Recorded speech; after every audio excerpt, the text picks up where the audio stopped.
Okay, here we are. I think we're working. I think it worked. You made a mistake. We did it. I know. I get confused. I'm still learning how to be a producer after all these years. Mm-hmm. Welcome to Lives of the Saints. Yeah. Glory to God. It is November 4th, 2025. The year of our Lord, 2025. Yes, we just had our budget. Our new government with all the same people. Just did the budget, and here's the deal. I got to tell you this because this is just. I love the games people play. Yes. And the game right now is so the Liberals, headed up by the globalist technocrat Mark Carney. Mm-hmm. Might as well have King Charles in that spot, honestly.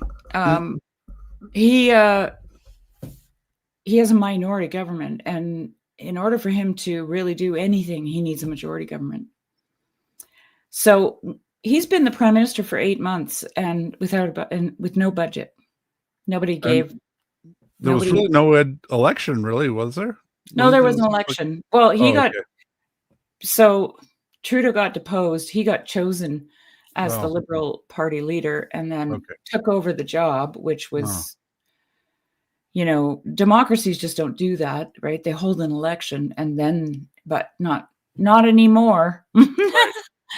and then they had an election, and then he became prime minister, and then he should have introduced a budget, right? Mm-hmm. But he didn't. Just said, not right now. Not right now. And then he's been screwing up all our trade talks with the United States, like really messing them up, like really just doing a really intentionally bad job. And anyway, so today was budget day. But the reason it's today is because if the budget doesn't pass, then it's a non-confidence vote and it triggers an election. Okay? Wow. Okay. Talk about strategy. You got to be one step ahead of these guys, okay? Oh, boy.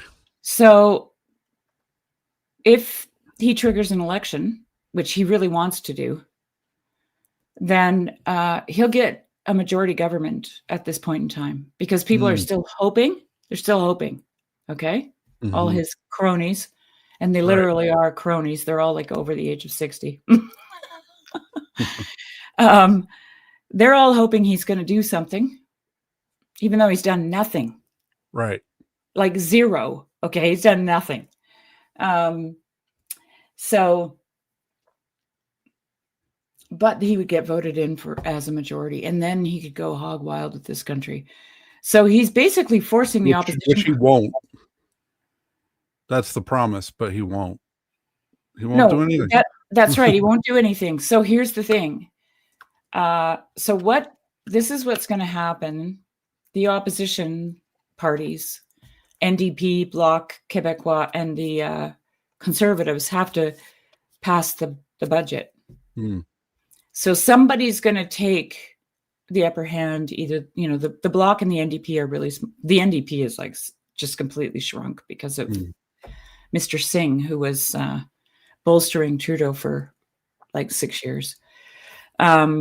They'll form a coalition with the Liberals, and Carney's not the saint of the week. No, no, we won't be talking about his life.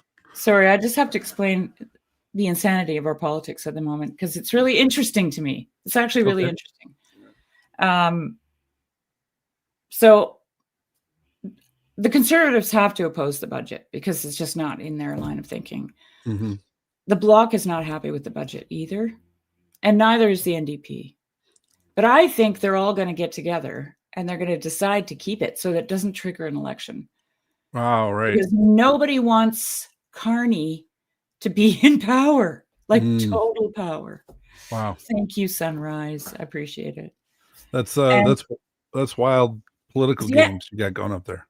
Oh, it's crazy because this is a war against globalism. This is what it is. Good. Yeah. It has to be played strategically because these people are in it for the long game. Right.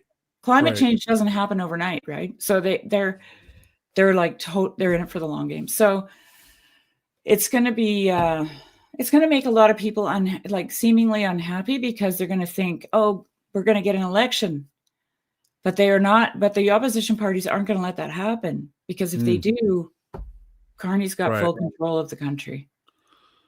So what they want him to do is fail. So just like you said, he's not going to do anything. Mm-hmm. Right? Yeah. So now what they're going to say, oh, all right, we'll pass your budget. The Conservatives will not; they'll disapprove, but the rest of them will. Okay, I'm predicting, and then he's not going to do anything that he said he was going to do, and that's going to cement it for the Conservatives. That's what I think. Hoping. We'll see. Yeah, I don't know. Who knows? Hoping. Yeah. We're pray for this country, because you know what? Yeah. The reason that we're having so many problems with Trump is because Trump doesn't want the World Economic Forum living upstairs. Right. Yeah. And in cahoots with China. Right. Yeah. That's basically it. Yeah. No, agreed. So, the games people play now. Yeah. Every night and every day now. I like it. I kind of like it. I'm like, it's like chess. Right. Yeah. The hard part is it plays out over such long stretches of time. Sometimes it's hard to track what's going on. Yeah.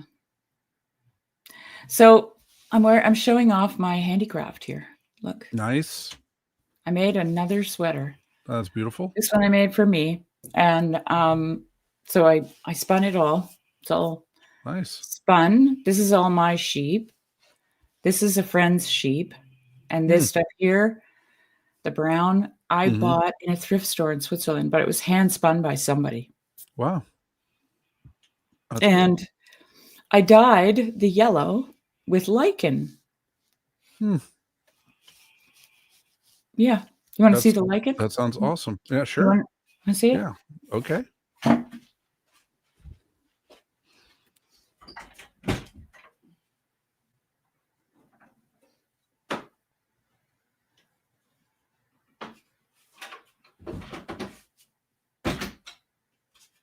That's my secret magic witch's cupboard with all my concoctions in it. We had a question. No, I don't draft my own pattern. Not that far yet, but so this is it. It's called wolf lichen. And it grows on mostly Douglas fir. Well, only actually here. It might in other places grow on other kinds of trees, but these are dried, so they don't look as fancy, but it grows on the wood. And then you'll see a tree covered in this green stuff. Yeah. And they call it wolf lichen because it's actually poisonous. It has a toxin in it. And back in the day when people were trying to eradicate the wolf, which they actually did in North America, I mean, in the United States at least, they used to crush this up with broken glass and bait wolves with it. And that's how they were. Can you imagine? That's how they would kill them. They were paid for many, many, many decades in the United States. They were paid a bounty for every wolf pelt they brought in. Right. Yeah. Yeah, we made the decision to be a livestock country. Wolves and livestock don't get along very well. Well, it's actually not true, but yeah. Wolves and livestock are like, we've got probably 1,500 to 2,000 cows all around us all summer long. And they might pick off the odd calf, but they don't actually, they're not a problem. I think it was a bigger problem with sheep because before World War II, there were more sheep than cows for livestock in America. Like World War II changed that, but before World War II... the biggest predator for us with sheep is cougar. I mean, wolves could easily run down a sheep, but Yeah. And I think if you had good dogs, which I do, Yeah. If I didn't have my dogs, I wouldn't have, my sheep would be long gone. I'm sure of it. Yeah. Well, and it depends on how big your herd is too, right? So. Yeah. Yeah. All right. Thanks, Joy.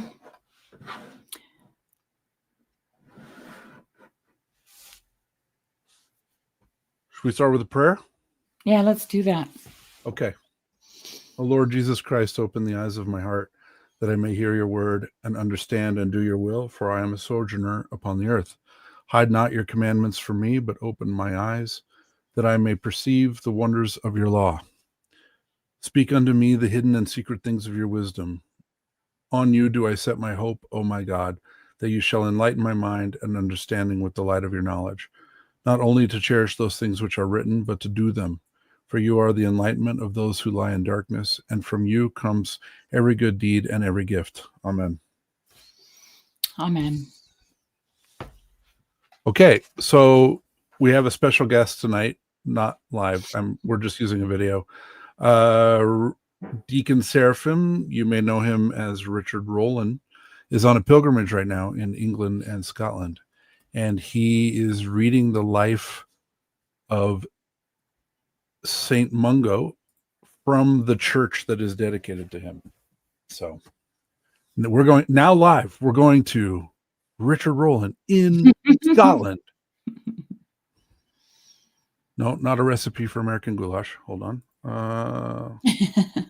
Not that one. This one. Okay. Here we go. Church in the crypt beneath the... So I'm here in the lower church in the crypt beneath the Cathedral of St. Mungo here in Glasgow. This is, it's a beautiful Gothic cathedral. It's dedicated to St. Kentigern, or St. Mungo, as he's usually called here locally. And we don't know, whether his relics are still here at all, or if they've survived the Reformation, but they were probably buried right over there somewhere. So what I want to do now is to tell his story and read you a little bit from his life. So, the tale of Kentigern, of Mungo, which means the dear one, which is what he's usually called here in Glasgow. It begins, as so many origin tales do, with an act of violence, but it ends with the transformation of a kingdom. So there was a girl, a princess actually, a Lothian princess named Thenew, and if you talk to some of the locals, they might say her name a little bit differently than that, but that's how we're going to say her name, Thenew. Mm-hmm. And she was the daughter of the local king of Lothian. Actually, in stories, he's usually called Lot or Loth, though that may not have actually been his name. And she was both Christian and also found herself with child. And there are different stories about the manner in which she found herself with child, but what's mainly important about this is that her father became enraged, doubly so. One, that she was a Christian, and second, that she was with child. And so he tried to kill her twice, first by hurling her from the summit of the hill of Trapain Law in a chariot, and then by setting her adrift in a coracle on the Firth of Forth without food or oar. Hold on just a second. I, as a guy with the last name of Firth, who pronounces it Firth, it was fun to hear him say the Firth of Forth, which... his pronunciation is correct, but it's just more evidence for my family. I'm sorry, family. We are actually not Scottish. We are English. We don't say it Firth. We say Firth. So anyway, to the story. But the tide carried her across to Culross in Fife, where she was found by the monks of St. Serf. So St. Serf, another important local saint whose story I will tell later. And it was there in that holy community, that monastic community of St. Serf, that her child was born. And in fact, I was talking to someone earlier today named Fiona, whose stories will be a part of this documentary, and she said that the actual tradition here is that she gave birth to Mungo on the beach where she washed up in Culross. But in any case, her child is born and raised in this monastic community, and deep calls to deep.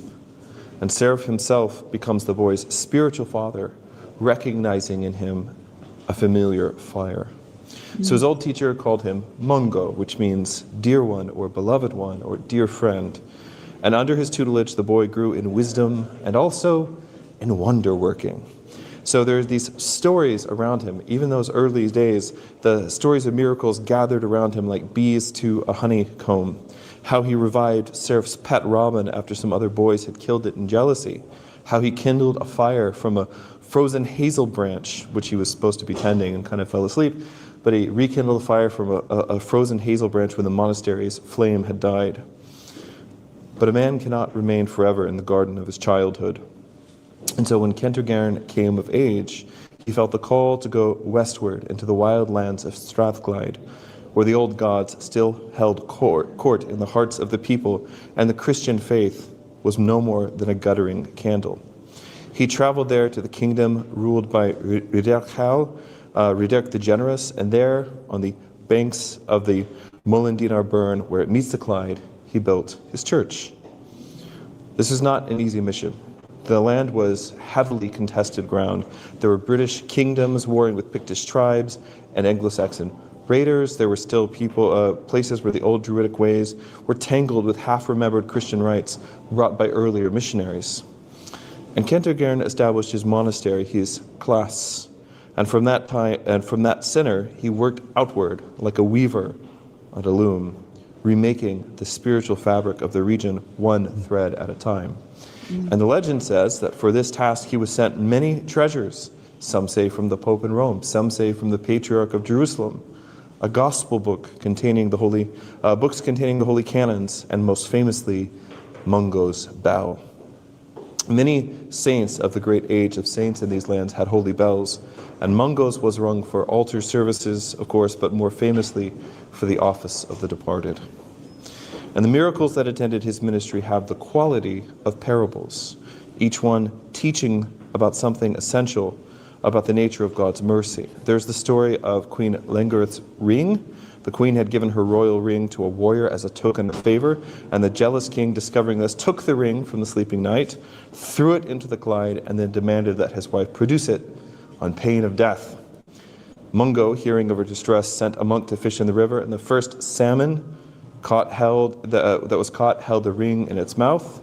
So the bishop returned it to the queen, she returned it to her husband. Her life, her marriage, and perhaps her husband's kingdom were saved. These images from Saint Mungo's life, the robin, the hazel tree, the bell, the fish with its ring, these would become symbols of Glasgow itself, and they are still displayed on the city's coat of arms.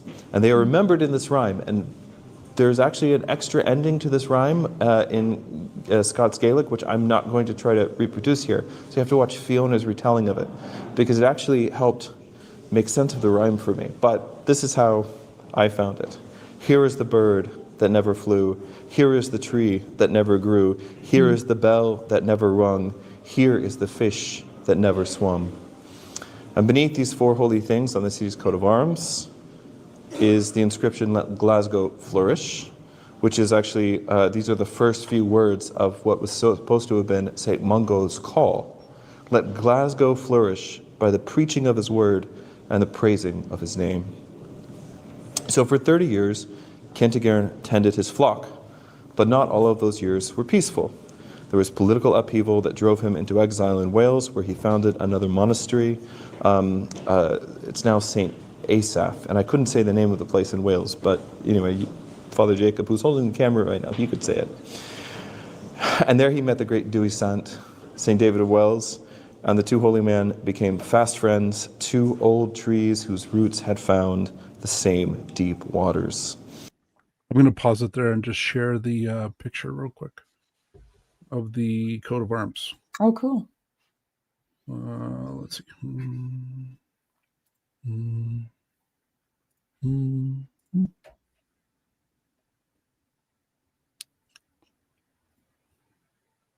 So the ring and the fish, the bird, And the bird. bell, and the tree. Wow. I like the two fish each holding a ring as well. That's fun. You know what's really crazy? My wedding ring, Actually, I'll go get it for you after. I don't wear them because, well, that's another story. Go ahead. Okay. All right. Let's see. Back to this. Here we go. But exile sharpens longing, and Kentigern was glad when in his old age he was allowed to return home to his beloved Strathclyde. His final years were spent consolidating the work of a lifetime. He met with Columba of Iona, another great Celtic saint, another holy wanderer, and the two exchanged croziers and blessings. One can imagine them, two old men who had given their lives to the gospel in these hard, hard places, recognizing in each other the same fire, the same exhaustion, and the same unquenchable hope in Christ. Kentigern died on January the 13th, 614, at the age of 85.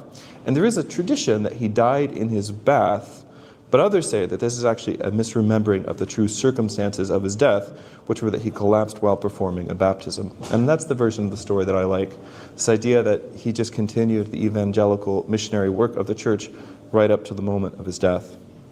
His spiritual children buried him in his cathedral on the banks of the Molendinar. Almost immediately, the stories of healings began.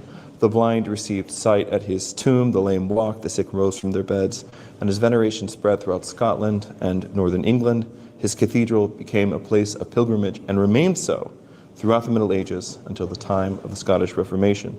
May this dear friend of God teach us something of his own dear-heartedness, and through his prayers may we be saved. Amen. Amen. Amen. That was great. Yeah. Especially because he's right there. Yeah, he's at the cathedral. That's great. Yeah. Well, thanks, Richard, for joining us live from Scotland. Deacon Serapim. What did they call those guys? As a reporter on the spot or something? Yeah, like foreign correspondent. But yeah, I can't remember I don't know. It's been too long since I watched network news. Walter Cronkite. Mm-hmm. Yeah. Mm-hmm. Oh, that was awesome. Should I show you my wedding ring? Yeah, sure. Okay, hang on. I have to go get it. Okay. Oh, well, so while she's gone, I'll share this picture, this icon again. I have an icon of Saint Columba. Let's see if we can get it to focus. Yes. There's Saint Columba, who's another Irish Scottish saint. And this is actually the first icon I ever got. We went to we were still catechumen, and we went to a fundraiser auction for a nearby church. They were raising money to finish their building. And this was part of someone had put together a basket of like Celtic stuff, Celtic Orthodox stuff. And, they had Irish whiskey in there too. And then they had an icon of St. Columba. And well, nothing. I made a bad joke. Keep going. No, it's all right. It's fine. I get it. But anyway, that was the first icon we got. My wife, there was also a stained glass cross. It was a handmade stained glass cross that was part of that basket. And my wife really took a liking to that. And so she kind of got in a bidding war with this other lady. And we did get the basket, and I did get the Irish whiskey, but and we also ended up with the icon of St. Columba. So that's. Can you show me that again? That icon? Yeah. This is actually the first icon I ever got. Right. I've had it for a long time. So. Did you have one of St. Mungo? No. Let's see if we could. Must be one. I would imagine. I wonder if I can wear Let's see what we these. can pull up. Oh, yeah.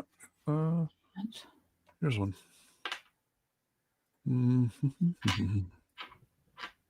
I'll pull it up. Right there. It's not very big. Let me make it bigger. There we go. Oh, no. There's an icon of St. Mungo. Saint Kentigern. He's my kind of guy, actually. I'm feeling an affinity to that man. Saintly? No, just his demeanor, his yeah.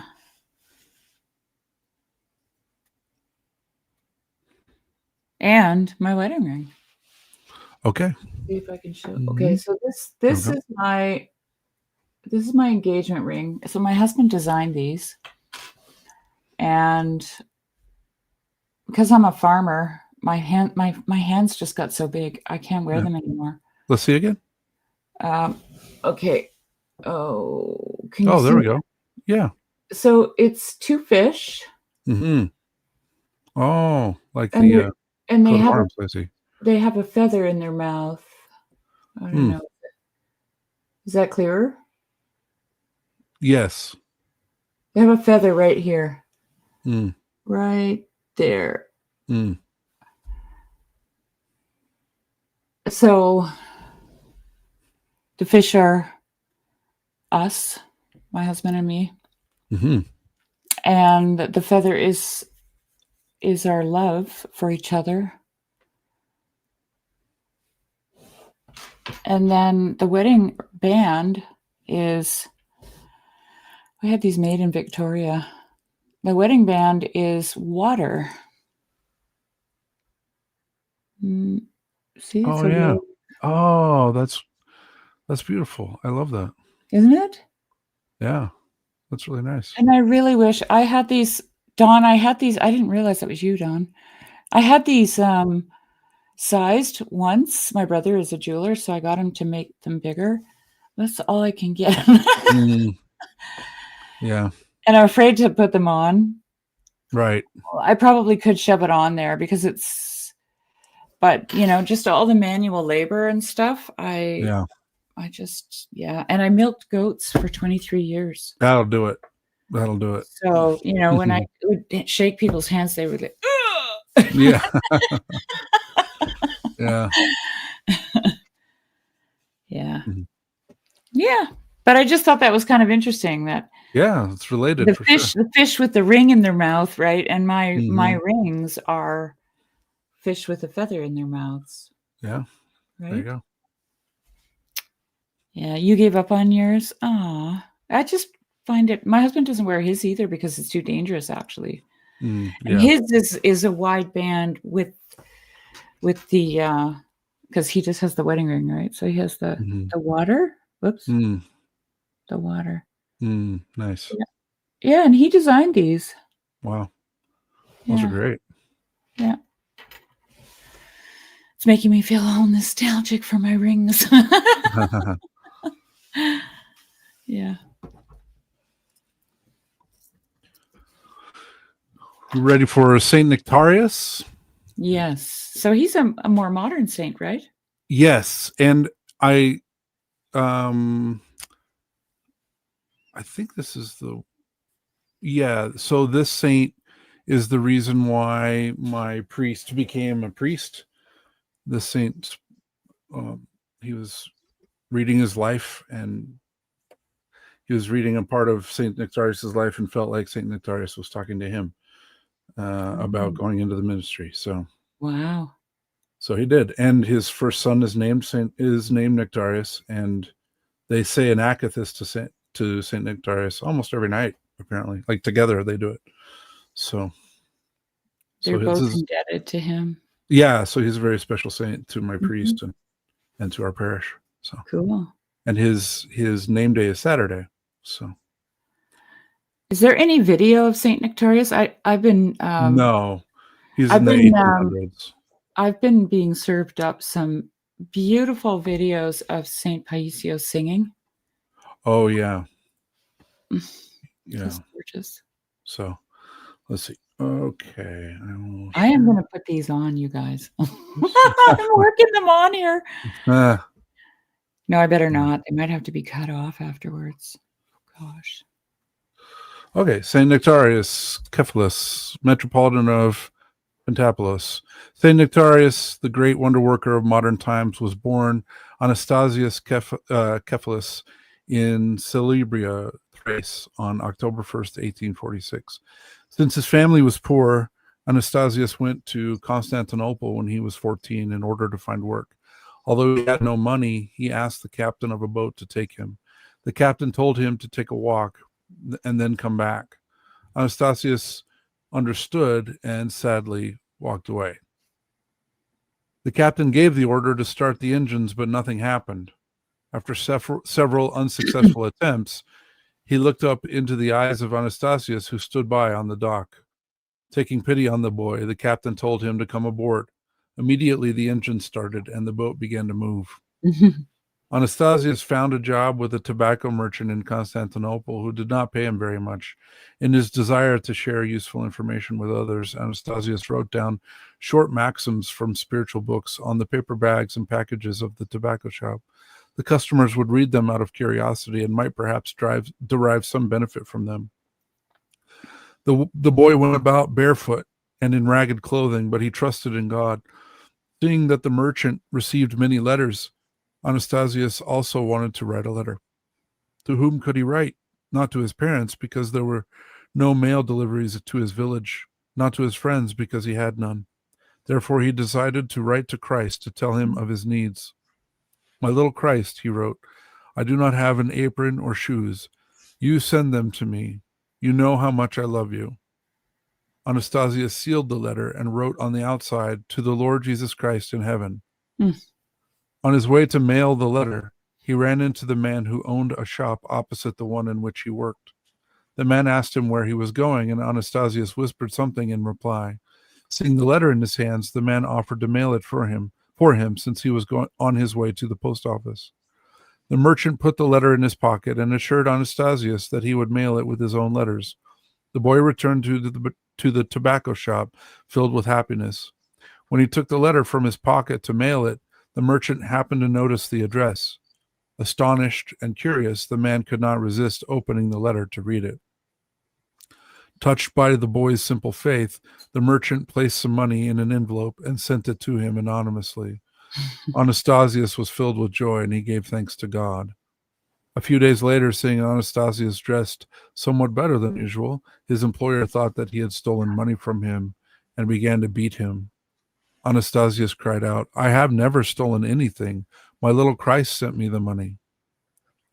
Hearing the commotion, the other merchant came and took the tobacco seller aside and explained the situation to him.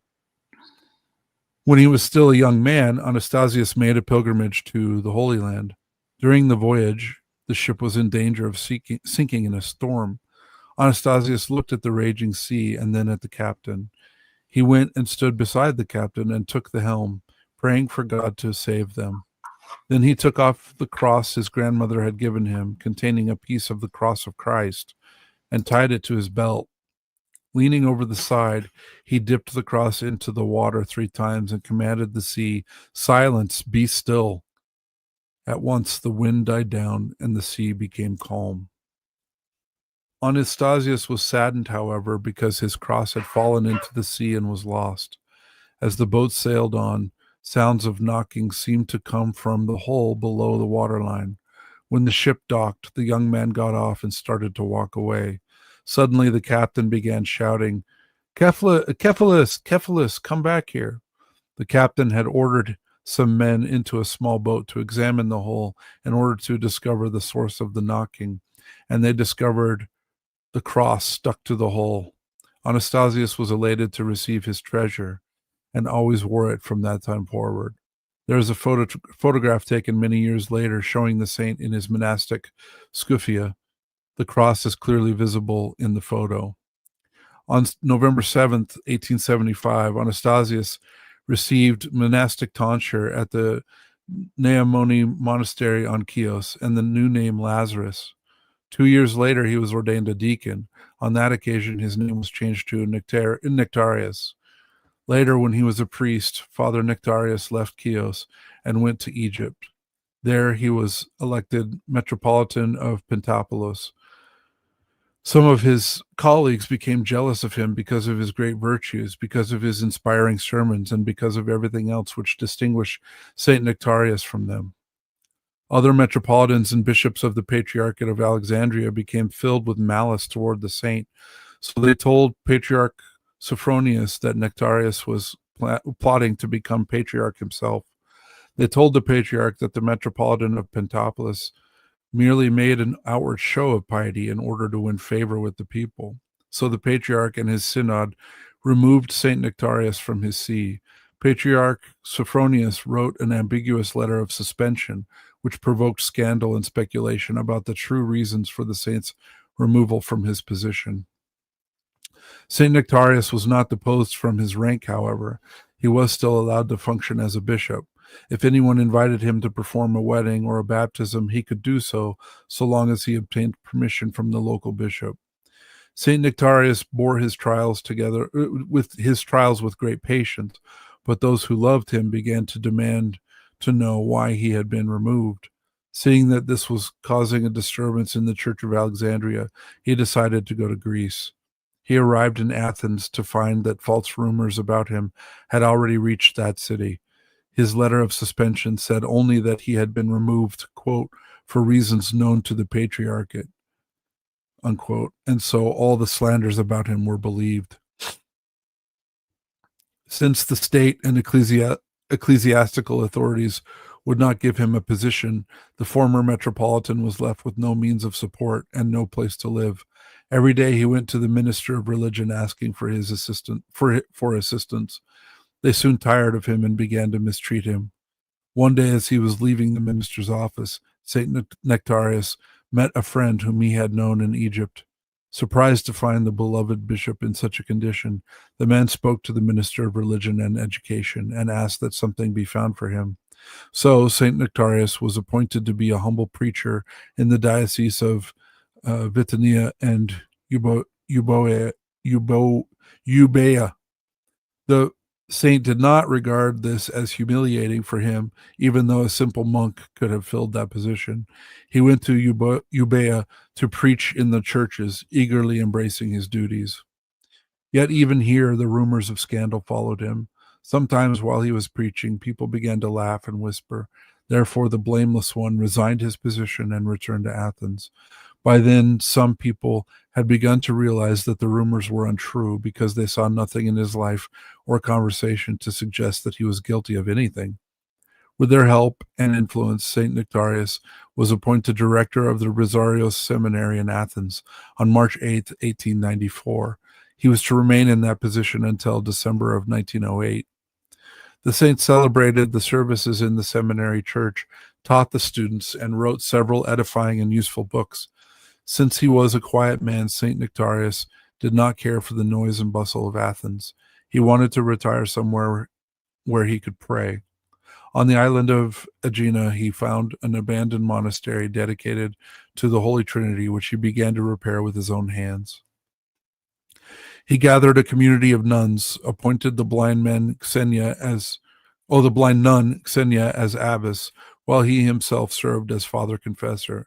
Since he had a gift for spiritual direction, many people came to Aegina to confess to him. Eventually, the community grew to 30 nuns. He used to tell them, "I am building a lighthouse for you, and God shall put a light in it that will shine forth to the world. Many will see this light and come to Aegina." They did not understand what he was telling them, that he himself would be that beacon and that the people would come there to venerate his holy relics. On September 20th, 1920, the nun Euphemia brought an old man in black robes, who was obviously in pain, to the Ereteon Hospital in Athens. This was a state hospital for the poor. The intern asked the nun for information about the patient. "Is he a monk?" he asked. "No, he is a bishop." The intern laughed and said, "Stop joking and tell me his name, mother, so I can enter it in the register." "He is indeed a bishop, my child. He is the most reverend metropolitan of Pentapolis. The intern muttered, "For the first time in my life, I see a bishop without a panagia or cross, and more significantly, without money." Then the nun showed the saint's credentials to the astonished intern, who then admitted him.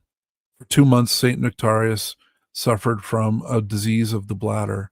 At 10:30 on the evening of November 8, 1920, he surrendered his soul to God. He died in peace at the age of 74. In the bed next to St. Nektarios was a man who was paralyzed. As soon as the saint had breathed his last, the nurse and the nun who sat with him began to dress him in clean clothing to prepare him for burial at Aegina. They removed his sweater and placed it on the paralyzed man's bed. Immediately the paralytic got up from his bed, glorifying God. St. Nektarios was buried at the Holy Trinity Monastery on Aegina. Several years later, his grave was opened to remove his bones, as is the custom in Greece. His body was found whole and incorrupt, as if he had been buried that very day. Word was sent to the Archbishop of Athens, who came to see the relics for himself. Archbishop Chrysostomus told the nuns to leave them out in the sun for a few days, then to rebury them so that they would decay. A month or two after this, they opened the grave again and found the saint incorrupt. Then the relics were placed in a marble sarcophagus. Several years later, the holy relics dissolved, leaving only the bones. The saint's head was placed in a bishop's mitre, and the top was opened to allow people to kiss his head. St. Nektarios was glorified by God, since his whole life was a continuous doxology to the Lord. Both during his life and after his death, St. Nektarios has performed thousands of miracles, especially for those suffering from cancer. There are more churches dedicated to St. Nektarios than any other modern Orthodox saint.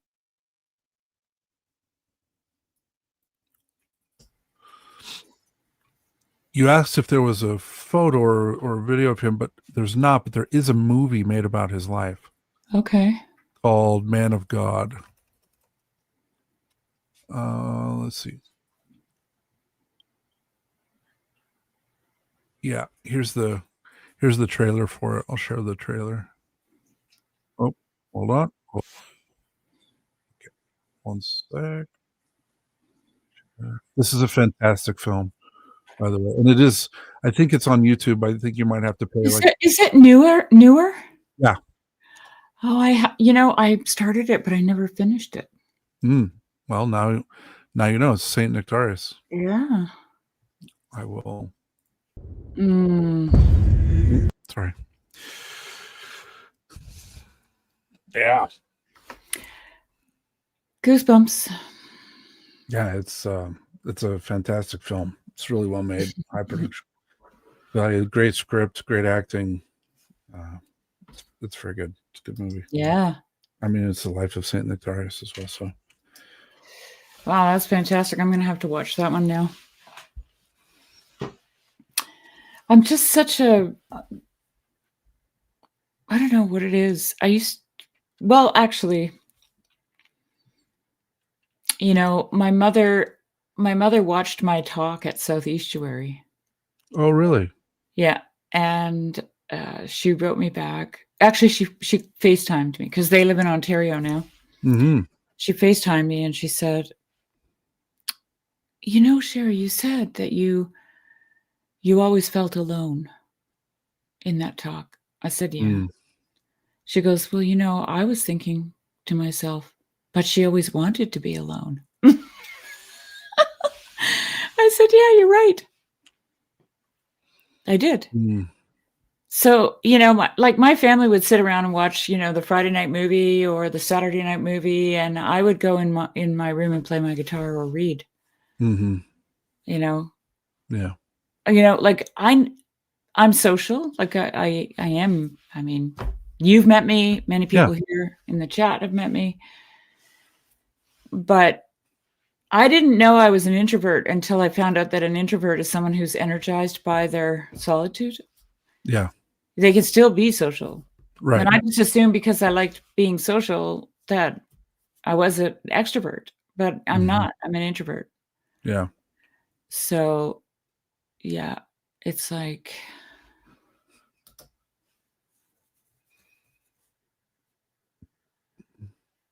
oh, nice. Beautiful. His name is Nektarios. That's beautiful. Mm-hmm. Yeah. Anyway, I thought that was interesting. I said to my mom, you're right, Mom. But I still felt alone. Right. Even though I wanted to be alone, I felt alone. part of the being alone. I recently watched this it's a gorgeous documentary.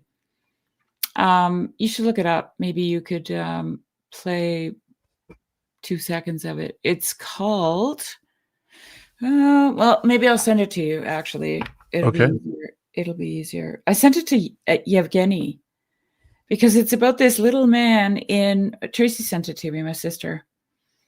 And it's about this, this man who lost his parents when he was a child. And when he got old enough, he went and lived in the woods. And he lives in a part of Siberia that is, the average winter temperatures are minus 71 degrees Celsius. So can you do the math? Yeah. Minus 70 degrees Celsius. Let's see. Oh, darn. Where is that now? That is minus 94 Fahrenheit. There you go. That's stunningly cold. That's crazy. Yeah, he's an indigenous man. He's 70 years old, I think, now. And he lives alone. Why am I telling you this? What were we talking about before? The documentary. Oh, the being alone thing. Yeah, being alone. Something about that. Yeah. Oh, well, my dad told me that, like, he went through a second divorce and never got married again, and he spent a lot of time alone at that point, and he said it took like 5 years for everyone else's voices in his head to stop, because he stopped reading too. He's like, I didn't want to read any books. I didn't want to hear anybody else's voice in my head. I was tired of it. And he said, I wanted to learn how to hear my own voice in my head. And it took me 5 years. Yeah, I had one. I had my own voice in my head, but I never let it out. Yeah. And I've said this many times in the corner that part of the reason that I have been here for so long is because that was what God told me I needed to do. You need to talk now. You need to learn how to say the things that you are always saying in your head. So, and that's what this place has afforded me because of conversation, Yeah. God has to tell me, don't say what is in your head right now. I have the opposite, where it's just like, don't say that. No, don't. We're not. So.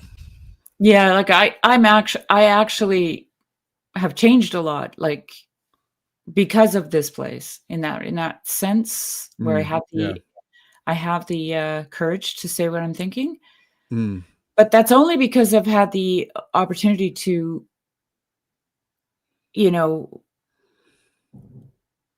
what's the word I'm looking for? It's verfeinere.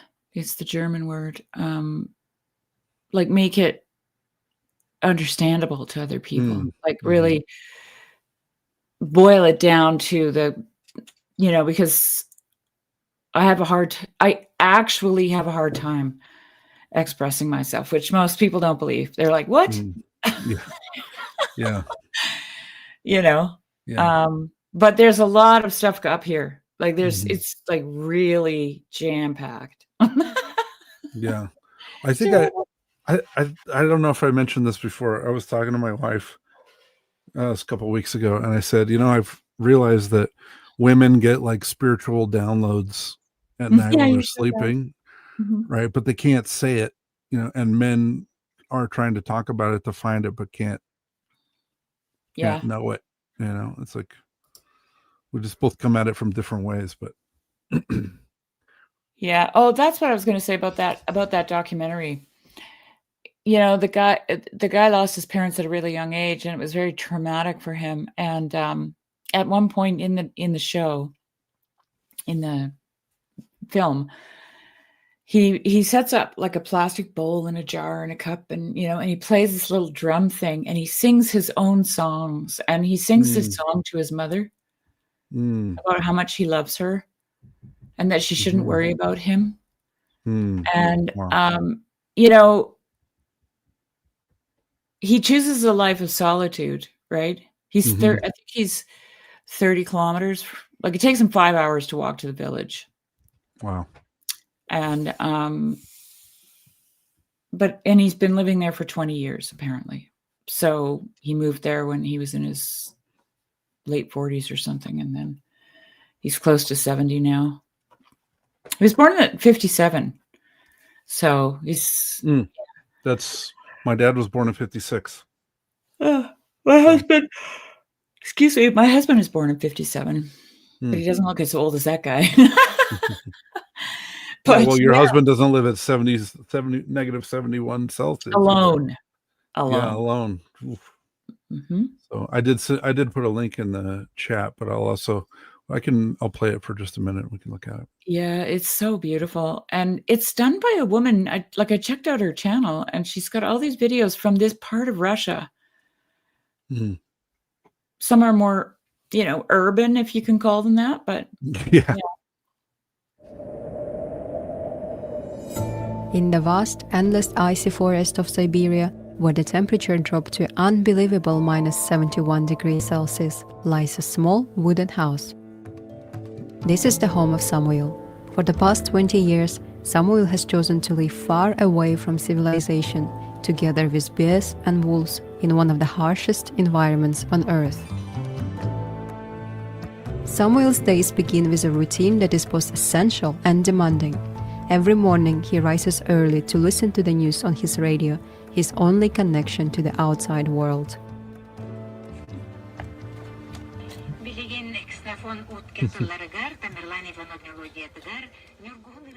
There you go. But survival in Yakutia's harsh winter climate is not. Yeah, it's, it is really beautiful to watch that. Watch that film. It's really, really beautiful. Yeah. And he speaks this language, Yakutia. I don't know anything about that area at all. Yeah. Yevgeny wrote me back this morning, and he said something about where they lived where it was, I never remember how to say that name, where they lived in Siberia. It would get to like -45 for a couple of weeks of the winter Celsius. Yeah. And he asked me if, I have, how it is for us. And we've never been to -45. We've been to -40 for 2 solid weeks.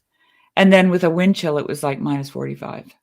Yeah. So that's -49 Fahrenheit. So -50 below. I've been in that a couple of times, but that's where you have to we had to leave our truck running all night and put it in neutral because it wouldn't start. And if you put it in park, you can't get it into neutral because the transmission fluid will gel. So you have to leave it in neutral so that the transmission will turn over too. We had cold. that time that it was -40. We had planned a birthday party for my husband and my brother-in-law, because my sister's husband and my husband are born on the same day, theoretically. Theoretically, because my sister's husband was born in Missouri and my husband was born in Switzerland. Oh, wow. John's birthday is the 27th and Uli's is the 28th. Huh. That's so cool. They're literally, we're not sure exactly what time they were born, but we have the feeling they were probably born at the same time. Wow. That's wild. Tracy calls them the twins. That's crazy. It's pretty crazy. That is. Wow. Anyways, it was we were celebrating their 60th together, and at a restaurant like down the highway. It's a really cool place. It's an old log building, like from the turn of the century, and there's a restaurant in it, and it was -40, and Tracy and John had to drive from Nemaya, and they're off grid. They only have solar or a generator and a fire, right? And so they had to get, I think they just ran their generator and put a heater underneath all the sinks and near the toilets, just in case something went sideways, Yeah. Anyway, yeah. Yeah. And You that have was to leave when, your water running a little bit too. yeah, that was when my old horse, she was just freaking freezing. She was like, at the time she was 29. And so I had to, I hauled out this queen size feather duvet, wrapped her in it, because the wind was blowing that whole time. Man. It was brutal. Yeah, that's rough. Wow. Yeah. Yeah. It's not fun. I'm not a fan of that weather. I like cold, but not that cold, especially when you're out all day long in it. I worked for a couple of winters in Wyoming, and it's you're just exhausted by the end of the day, just trying to stay warm. You get tired. Well, I think like my son worked in the oil patch as a surveyor. After he took out student loans and had to pay them back. And I think they told them not to go out in that. -40 was the cutoff. Yeah. Yeah. They were on the prairies. On snowmobiles. Oh, yeah. With blowing snow, you could get lost. And wind. It's just always and wind, right. Yeah, Wyoming's like that too. It's always windy. Yeah. I put a link in the chat if anybody wants to join. Yeah. I like the invitation that Luke used earlier today. It comes from Grizz, to break down the fourth wall and break the fourth wall. Come join us. You're not just a passive witness. You're not a passive bystander. Yeah. Come hop in the fray. Or don't. Or don't. So I sent this to you. I don't know if you had time. You probably didn't, but it's a 4-hour podcast, but it's kind of like an audiobook because it's an episode of Dan Carlin's Hardcore History. Okay. And he's just a fantastic storyteller. Like the guy had me on the edge of my seat. So I listened to it in bits and bytes because I can't just sit there for 4 hours. Right.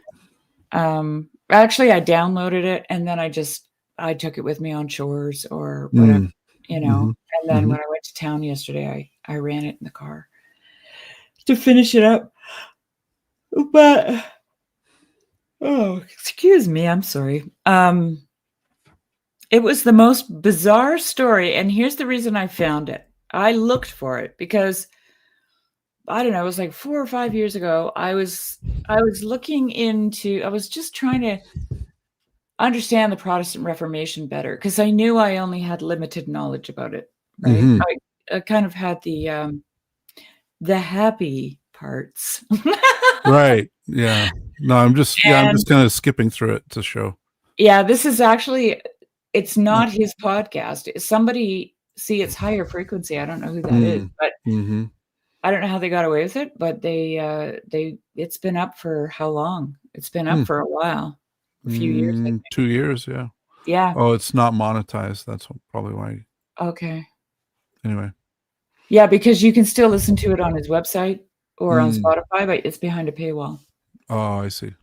But anyway, I'm looking into the Protestant Reformation and I'm finding out, there's one in Germany, there was a Swiss Reformation, there was one in England, there was all these Reformations, right? In Scotland, that's what they mentioned today. The Netherlands, Yeah.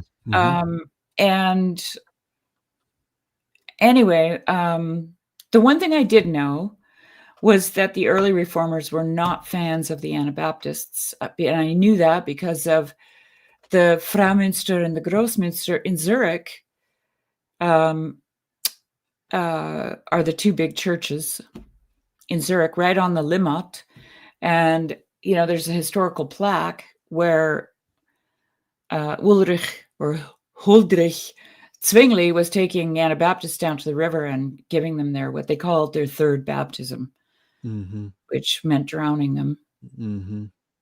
And he actually drowned 2 of his closest friends because they became Anabaptists. And I remember thinking, geez, it's like a study in human psychology. What kept flashing through my mind was when Peterson kept saying, if you think you wouldn't be a Nazi prison guard, think again, right?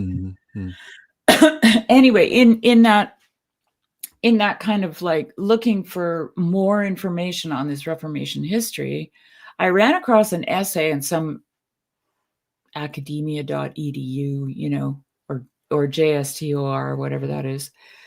And I read it, and it talked about this Münster Rebellion. And I was like, and it you know, gave you some key things that had happened during that period. And I was like, oh my God. Yeah.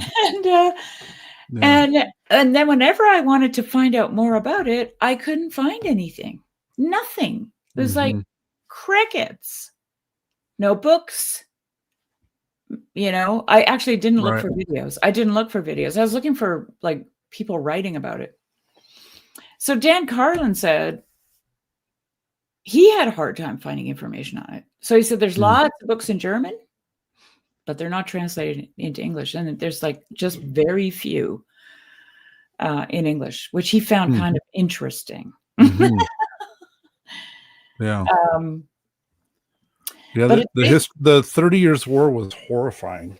You know, we talked terrible. about this once. We talked about this once, that you were going to do us a little. I know. I'm sorry. It's okay. You're a busy man. I am. I have a lot going on. But what's so interesting about this Münster Rebellion is that, and it happened at the time that Luther was alive. Luther was living. Okay. That's really early Reformation. So yeah. And if anybody wants to, like, I couldn't recommend anything more, because this guy, he starts with Luther. He starts with the Wittenberg door and the 95 Theses and all this stuff, right? And he really helps you to put yourself there, like what it must have felt like and how dangerous it was for Luther to do that, because people were just getting, and then he gets into medieval torture, like brutal, okay? Right. Brutal what they did to people. And then all of that. So what happens next is what flows out of the idea that everybody can hear from God. Everyone can hear from the Holy Spirit. Right? Right. And so all these people are saying, well, the Holy Spirit told me this, and the Holy Spirit told me that. And they're gathering up these groups of people, right? Right. And because it was, I would say, this is my take, because it was so based in rationality, people were making logical conclusions about stuff. Like, how can you confess if you're an infant? You can't confess. So you can't actually, you shouldn't be baptized. And so then the whole infant baptism thing happens, right? That's what the Anabaptists were all about. Right. Where they start fighting about this. Right. That it should be something that you assent to as an adult. Right. So that you know what you're getting into, because and it's all about free will, which was the thrust of Luther's arguments. Yeah. Like, this is, I find this fascinating, because it's like, it's, if you've got something in a centrifuge, what's spinning off from it? And this is what spins off. Okay. This is not Luther's intention, but it is, it's the old saying, right? The road to hell is paved with good intentions. Right. So anyway, what ends up happening is there's a very slow takeover by the Anabaptists of the city of Münster. And they've got a couple of, Anabaptists that didn't come out of the closet, because they were actually being hunted down and killed by the aristocracy, because they were seditionists. They were communists. They wanted a shared economy, no kings, no rulers, all that kind of thing, right? Right. Yeah, they were anarchists. Yeah. Right. But they were actually citing people to sedition. So the peasants' revolt actually grew out of this. It grew out of the Reformation. Imagine. Right? Yeah. So you got this, you got all these blue bloods really worried about their possessions, their lives.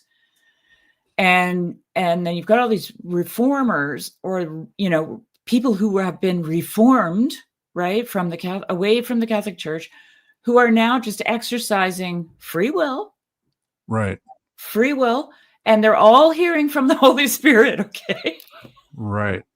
Like it's and they all know how to read the show. scriptures now, right? It's a gong show, Jeremy. Yeah. Okay. Yeah. It's like they're drunk on it almost. Right. Like that's what the way he describes it. And so anyway, they some of the people who were Anabaptists were keeping it a secret, especially if they had positions of power. And but so one of these guys in this town council, he's got a printing press in his house, and it's secret. Okay, he's got a secret weapon, and he's printing pamphlets, Anabaptist doctrine, right? And and he's a fabric merchant, okay, and he's shipping all over northern Germany and into the Netherlands and all over the place, and he's sending his pamphlets all over the place, and he's converting this whole area to become Anabaptist, and then he starts inviting them in, because guess what? Judgment Day is coming, and it's going to be Easter 1633. Okay. And it's going to happen in Münster. And they should all gather to be together so they could, they can be taken up, and and they were total dispensationalists. Like they had the whole thing down. He was the Harold Camping of his time. Dispensationalism was not a new idea. I was shocked. Right. I don't know if I should keep talking, because, this thing just fascinated me to no end because of human behavior. Right. Right. And anyway, I'll just stop there, because I just think if you really like audiobooks, if you like to listen to an audiobook, that's how you have to treat this. It's like an audiobook, and it's actually like, what a wild ride. I'm going to listen to it again because it was right when you thought things were absolutely insane, they just got worse. It kind of, what comes to mind when you talk about it is the, like the Salem witch trials kind of situation, or the hysterical dancing kind of situations that happen in France, or, like the just those, like, they had a charismatic hysteria that just takes over. Yeah, exactly. That's, you know what? That's how I'm not looking at this going, God is evil, humans are evil, the Reformation is evil. I'm not doing any of that. I'm not taking sides. Okay. I'm just like, wow, humans are freaking innocent. They're so interesting. Yeah. And they did have a moment where, so when things started to accelerate, and the town was still kind of in the dark about what was actually going on underground and bubbling, up to the surface. There was this young guy, Jan van Leyden, his name was, and then this town councilor, and he was staying with him. Jan van Leyden was staying with this, I can't remember, Nipperdalling, I think his name was. They got great names. And they came out of the front door, and Nipperdalling had a house right in the main market square, okay, where everybody is all day long, And the two of them burst out in this like dramatic thing, and they're frothing at the mouth, and their eyes are rolling around in their heads, and they're rolling on the ground. And Dan Carlin said, some people have thought that perhaps it was ergot poisoning. So they were having like an LSD trip, because ergot and LSD are very similar. Or they were having a truly religious experience. Okay. Yeah. Nobody really knows. Right. But what followed was the whole town started doing it. Which suggests it wasn't ergot, right? Well, it could have been. The whole town could have been poisoned by it, like because they kept their grain in stores, right? And then this ergot was a mold that grew on rye, and if everybody was using it, but it happened first with them, and then people just joined in, and it was like it reminded me of his description of it reminded me of what was going on in the Toronto Blessing when I went. Yes, okay? I did too. I was watching grown men crawl around on their hands and knees and barking like dogs. Okay. Yeah. I saw it I was there in like 96. Yeah. When was I there? 95? I don't remember how long it went on. Do you? I don't know. You were in Toronto around the same time I was in. Yeah, I was there from 95 to 97. So here's a little 2-minute video of it, just so that people know what we're talking about, because we're probably the Toronto Blessing. Yeah.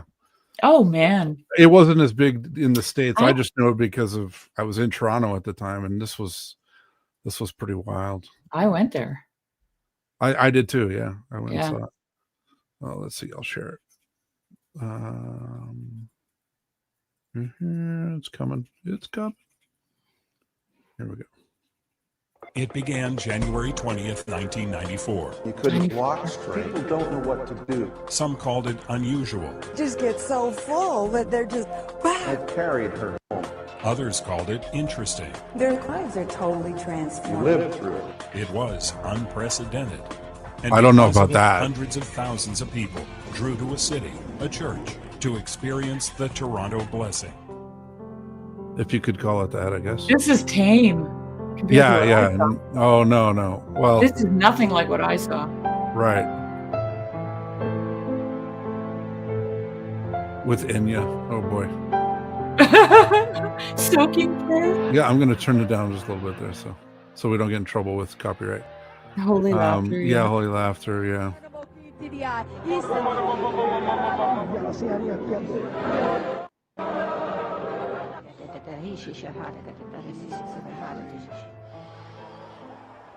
I want to read. This is what you were talking about, though, like drunk. From Luke chapter 1. Some of you think that I don't give readings. I've been going through different stages of drunkenness. And the stage I'm at the moment is slouching. Yeah, it was wild. It was. Now we get Lash the Mohicans. This was back when you didn't have copyright problems on YouTube. You could just use whatever music you wanted. No one cared. Anyway. Oh, yeah. Gold shape, gold filling. There we go. There we go. I saw a lot of that. Yeah. I did as well.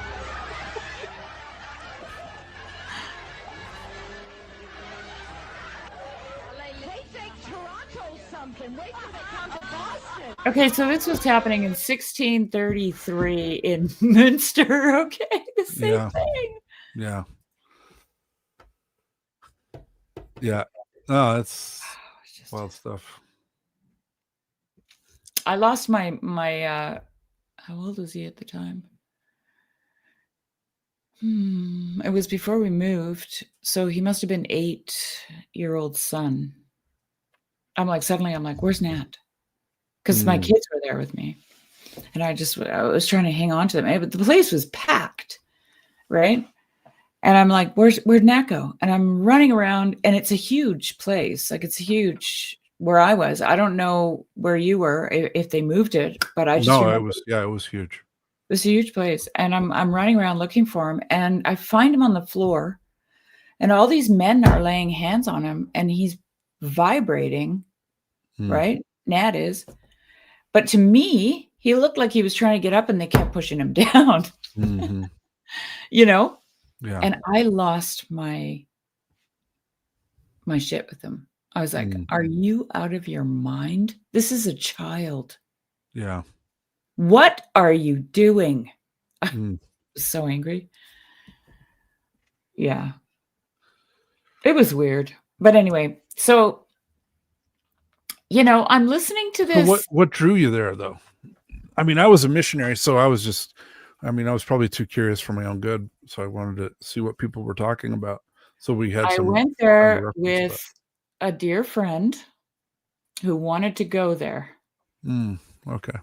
And I was not really all that interested, to be honest. Because I'd already been around a lot of this. Like my aunt and uncle started a house church. They were doing this in the middle of their living room, okay? Oh, okay. Like I knew about it already. Like yeah. When I was at the school where I met my husband, one of the lecturers was John Wimber's right-hand man. And so he brought in this third wave charismaticism into the school, which almost destroyed the school, actually. Mm-hmm.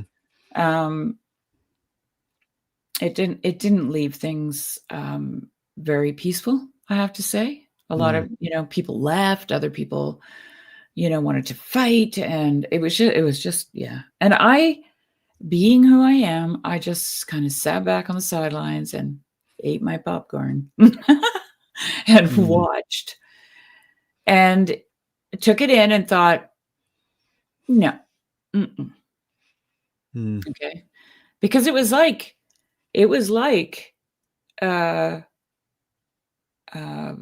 watching that footage that you just saw. Yeah, it was, right. that's, I was like, what, why are they, this was the one question I had. Why are they invoking God? Why are they invoking the Holy Spirit when he's here? Yeah. What is going on? Why are they asking him to come down? Come down from where? Right. He's on vacation? Yeah. Sorry. But like, this was just, the stuff that bothered me.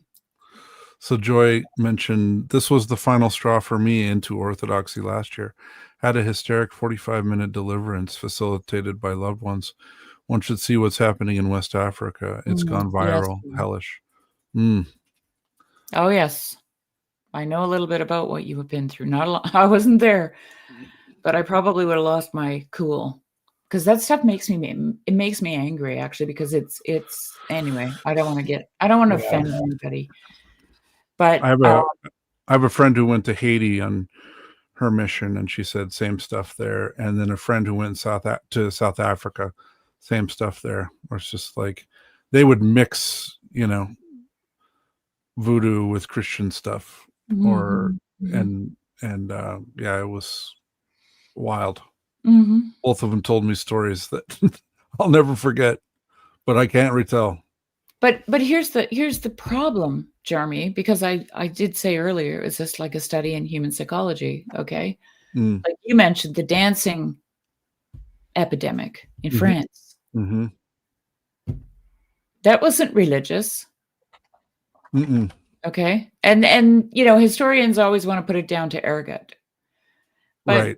Nobody. They're materialists. Yeah. Nobody at the Throne of Blessing was eating rye bread. Okay. Right. Oh, Grizz. Look, I had so many friends involved in this movement from the start with people way up there. Okay. Way up there.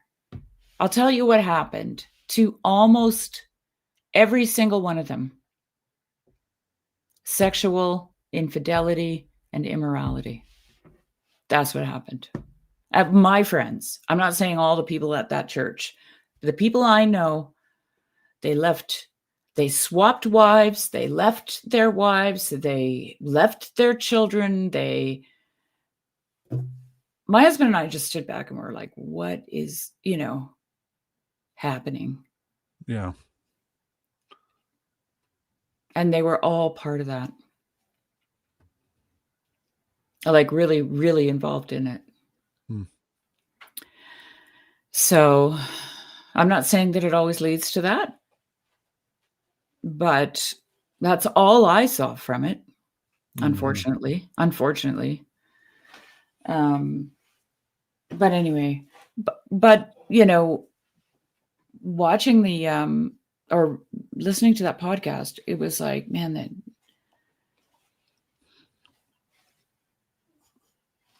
I think what's the most fascinating to me is you just can't foresee. Like, we're in that spot right now in the modern world. Okay. Yeah. We think that whatever's coming is evil, for one thing, you know, AI and all that kind of thing. Right. We're like, oh, that's just, it's just by default, it's evil. Okay. Yeah. That's the first thing we think of. And that's actually thinking that is actually what is going to send you off into some weird direction, honestly. Okay. Does that make any sense, what I'm saying? Not really.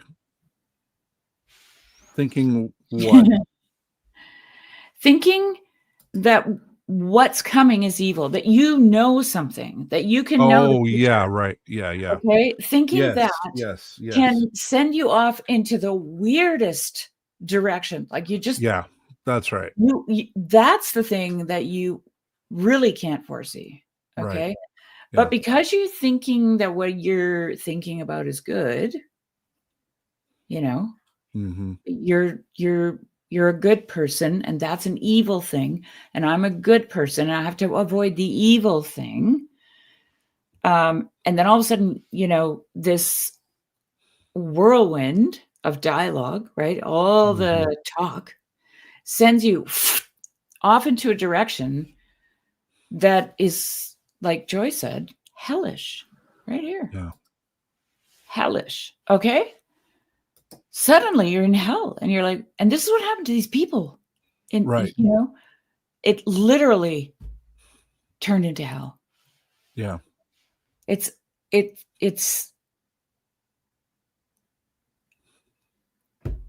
yeah. And what always comes to my mind, Jeremy, is how Jordan Peterson said sociologists will set up they will like, write up an experiment, a social experiment, you know, to try in the field with people to get a certain result. And the failure rate's like 98%. Because of this weird spin-off, like, because people think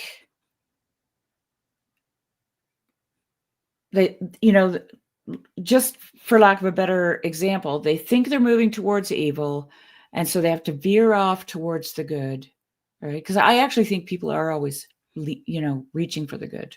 Okay? Yes, even I believe that. People, okay? Right. And they're just deceived on what's good, right? And that good turns out to be like the most evil thing. Yeah, right. So how do you stop that from happening? I think, and I keep saying this in the corner, I don't think we can discern good and evil, actually. I think we can. We think we can because the story goes that we took from the tree of the knowledge of good and evil. Okay. So we're like, well, we have it. No. That's why you got barred from the tree of life. Right. Because you actually don't know it. Yeah, in the Orthodox tradition, discernment is one of the last gifts that you attain, if you ever attain it. Right. So let's that's why you need a spiritual father. Right. That's why you need a spiritual father. Of course. To be honest. Yeah. And okay, so let's do a thought experiment. What would be the antidote to that? If you can't discern between good and evil, okay, what should you do? Because people, they get scared when I say this. They're like, but I have to choose. I have to know, right? Yeah, we have a good idea when evil is done to us. But look, we just read the story of Saint Nektarios. Evil was done to that man. He said thank you, and he prayed. Okay.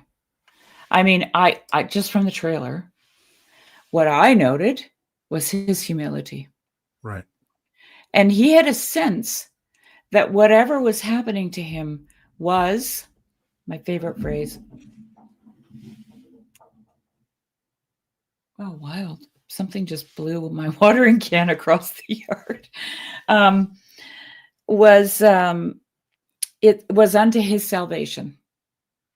Right. In other words, it's making you. Okay? It's making you. So did, Saint Nektarios try to fix it? Did he stand up for himself? Did he fight? No. A little bit. I mean, he asked, what have I done? Like, what's the evidence for this? I mean, he did ask, and he wrote letters. He was petitioning, right? But he didn't defend himself, especially when he was accused. And he didn't gather a consort of people around him who cared about him, actually, who knew he was right. Yeah. He, you know what I mean? He lived a humble life, Jeremy. Right. I just can't get away from this. And this is what the saints are teaching me. You don't live a humble life because you're waiting for your reward in heaven. Let me say Correct. that. That is not what you're doing. Right. Because that's just transactional again. Yeah, you're living that humble life because you need to be humbled. Right. Well, and it's the idea of accepting whatever happens to you as God's will for you, right? It's you don't understand why these things happen, but you understand that it's whatever God wants for you, right? It's like all I want is for what God's love wants for me, and it's not easy to stay in that mindset. I obviously slip out of it all the time, but Yeah, me too. But that's the aspiration. The aspiration is to accept it all, and then like Father Paul, like that story of go to your icon corner, say thank you, and if it's possible, send me more trouble. Right. Right. So this, what comes to my mind as a scriptural backup, the old Protestant in me, I have a reference for that, is when Jesus says to St. Paul, why are you kicking against the goads? Mm-hmm. Right? Why are you kicking against the goads? And I remember thinking to myself, oh my gosh, that's the thorns. Right. Adam and Eve get kicked out of the garden into the thorns. Right. And then Christ wore the crown of thorns. Right. And Jesus is saying to him, you're not in the garden anymore, friend. Why are you kicking against these thorns? Right? Yeah. What do you mean by that? No, I understand, Grizz. I think whatever happens being God's love makes me feel unloved. I will say this. I don't understand that. Can you explain it? For some reason, whatever happens being God's love makes me feel unloved. Is that how I? So he's saying, look, when bad things happen to me, seeing that as God's love for me makes me feel unloved. Right. And there's the battleground right there. Yeah. Because you don't know what you need for yourself. Because you don't even know what you're preparing for. Right? All of this life is to prepare for the age to come. And we don't know what we need to prepare. Yeah.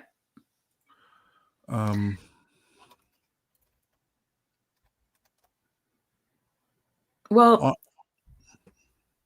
go ahead. I just want to clarify to Grizz, like when I said that that's the battleground right there, is that we think we should feel loved, that somehow we deserve to feel loved. And I'm not saying we don't, but one of the things that I've always kept in mind when I want to hate somebody, which is rather often, okay, if I'm honest, is that Jesus was loving us while we nailed him to the cross. Did he feel unloved? I think so. I do. you know? Oh, the thorn kicking. Is that what you're talking about? Mm. And I will mention this. So the Man of God, that movie is free on YouTube. I just posted a link to it in the...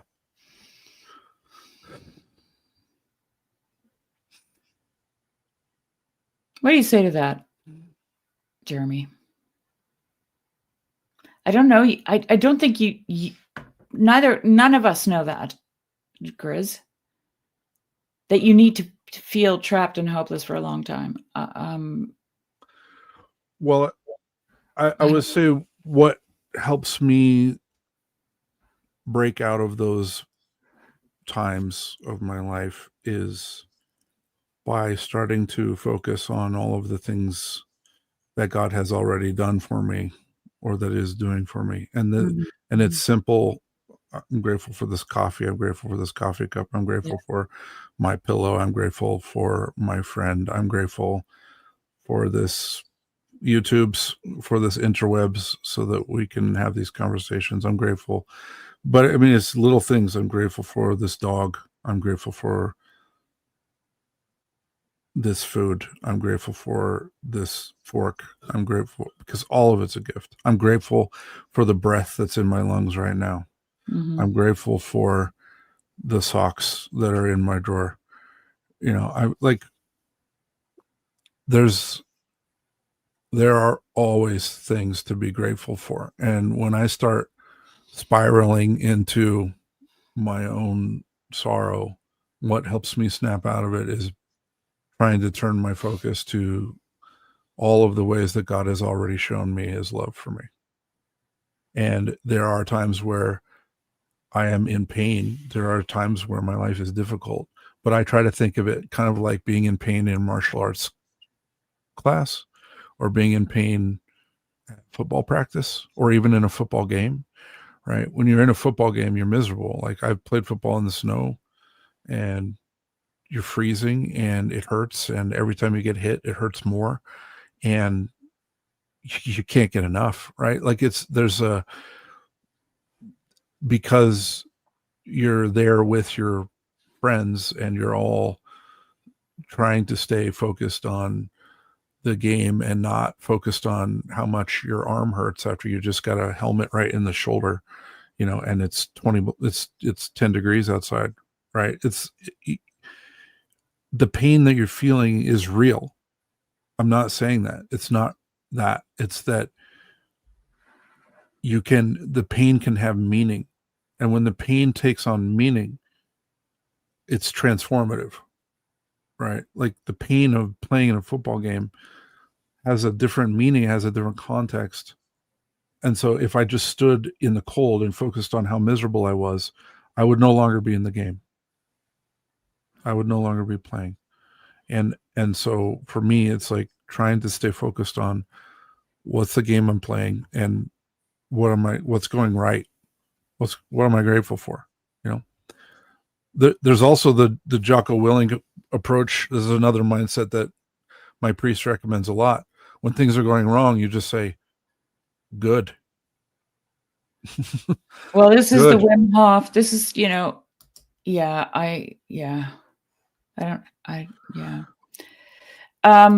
the Wim Hof thing too. Like, he lost his wife. I don't know if you know his backstory, but he lost his wife, who he dearly loved, his best friend, and he just went into this like really dark, deep depression, and he thought, I can't keep doing this. And so he got in a bathtub full of ice water. He shocked himself out of it. Right. So, if that's the case there, Grizz, then we're all patiently awaiting with you. Okay. Yeah. God have mercy on you. Yeah. Lord have mercy, because it's not an easy task. And I know, and so does Jeremy. So, yeah, we're praying for you. We love you. This might sound like I'm being flippant or that I don't care, but I will share this Jocko Willink video because my priest shares this a lot, and my priest is a huge fan of this video. So I hope it helps.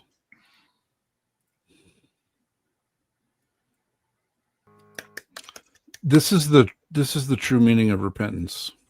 That's what repentance is. Yeah. Yeah. That's awesome. That's a really good one.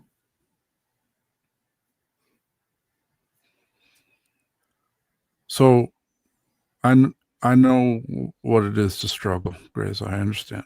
And I know what it means to feel, well, to be in hell and be looking around trying to find an icon somewhere that you could look at.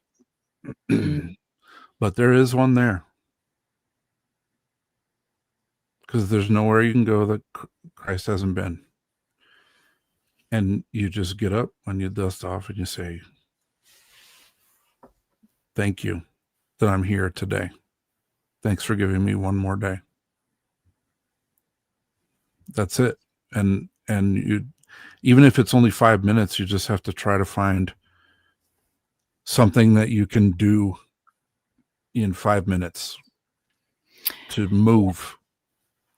Just to move towards something, right? Like even if it's, I'm going to take this coffee cup over to the sink. Because I've had times, I went a few weeks one time without leaving my room. I couldn't shower. I barely ate. And I had a friend of mine who came and she put her swimsuit on and I said, why are you wearing a swimsuit? It's like February. And she goes, because we're going to go take a shower today. And we walked down the hall to the dorm bathrooms and she helped me. And, she saved my life that day. Wow. Because I was in a dark place. And that's not the only time I've been there. So sometimes just walking down the hall to take a shower feels impossible. Oh yeah. But I also know, Grizz, that I know you're tougher than woodpecker lips. He is pretty much. I know you've seen some shit, but that means that you are strong enough to survive because you made it this far. And I know God's watching you, and I know you have some people who love you who are praying for you. And you have saints who are praying for you. Yeah. So just say, good. Yeah.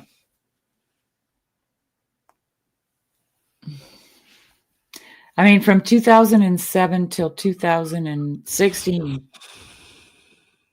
you guys wouldn't have known me. So I know dark places too.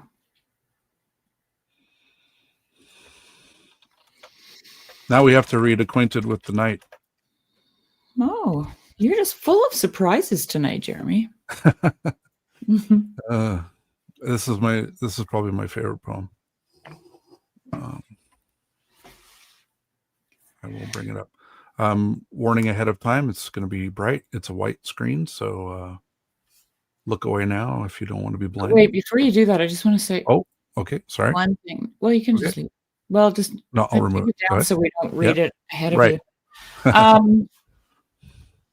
One of the things that Jordan Daniel Wood said to me when him and I talked about George MacDonald's fantastic imagination essay, the other one, because there was a portion of that essay where I really had trouble understanding what he was talking about. And so I read it to Jordan and I said, can you elaborate? We love you. You're not derailing. That's why we're here. Yeah, it's all good, buddy. So he said to me, because it was the text was about light and darkness and stuff like that, right? The candle of your consciousness goes out into the, kind of thing. And it was really difficult to understand whether he was talking about God's candle, my candle, If I know George, he was talking about both candles at the same time. Mm. But anyway, Jordan said that, you know, he was just thinking about the allegory of the cave, right? The Plato's allegory of the cave. And he said there's this one aspect to that story that gets missed because most people talk about the shadows and the guy that wakes up and, you know, all that. But he said there's this other aspect to the story where Plato talks about the man leaving the cave for the first time. And the light is so bright that he can't see anything. Yeah. Okay. It's actually darkness. Like Paul. Yeah. Like we've had that experience where, you know, we're blinded by, right? We're blinded by the light, you know? And so, and George MacDonald has this beautiful line in there in that essay, which I referred back to in the conversation with Jordan. I'm like, oh, that's just like this, where it says, a man can know and not know that he knows. Right. Right. And so anyway, and I think Jeremy understands this. I understand it. You understand it, Grizz. I think Joy understands it. I think many people who listen to this who've had any kind of darkness in their lives, and that's all of us, right? We understand how difficult, how blinding the light can be, right? Like it's kind of like the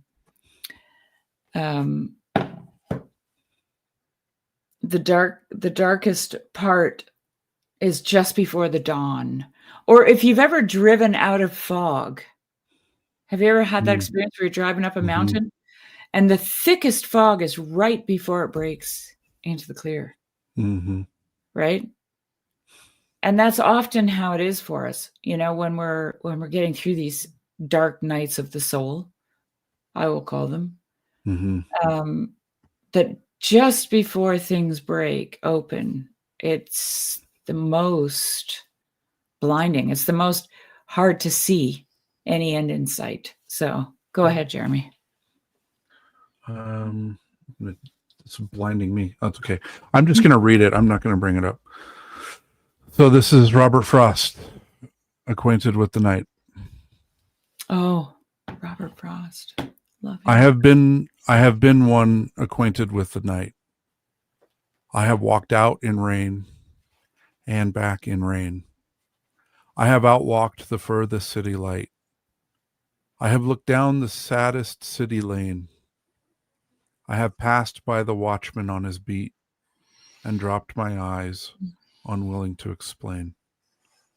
I have stood still and stopped the sound of feet when far away an interrupted cry came over houses from another street. But not to call me back or say goodbye.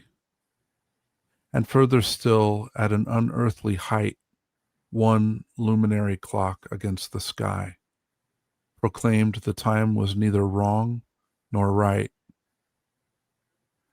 I have been one acquainted with the night.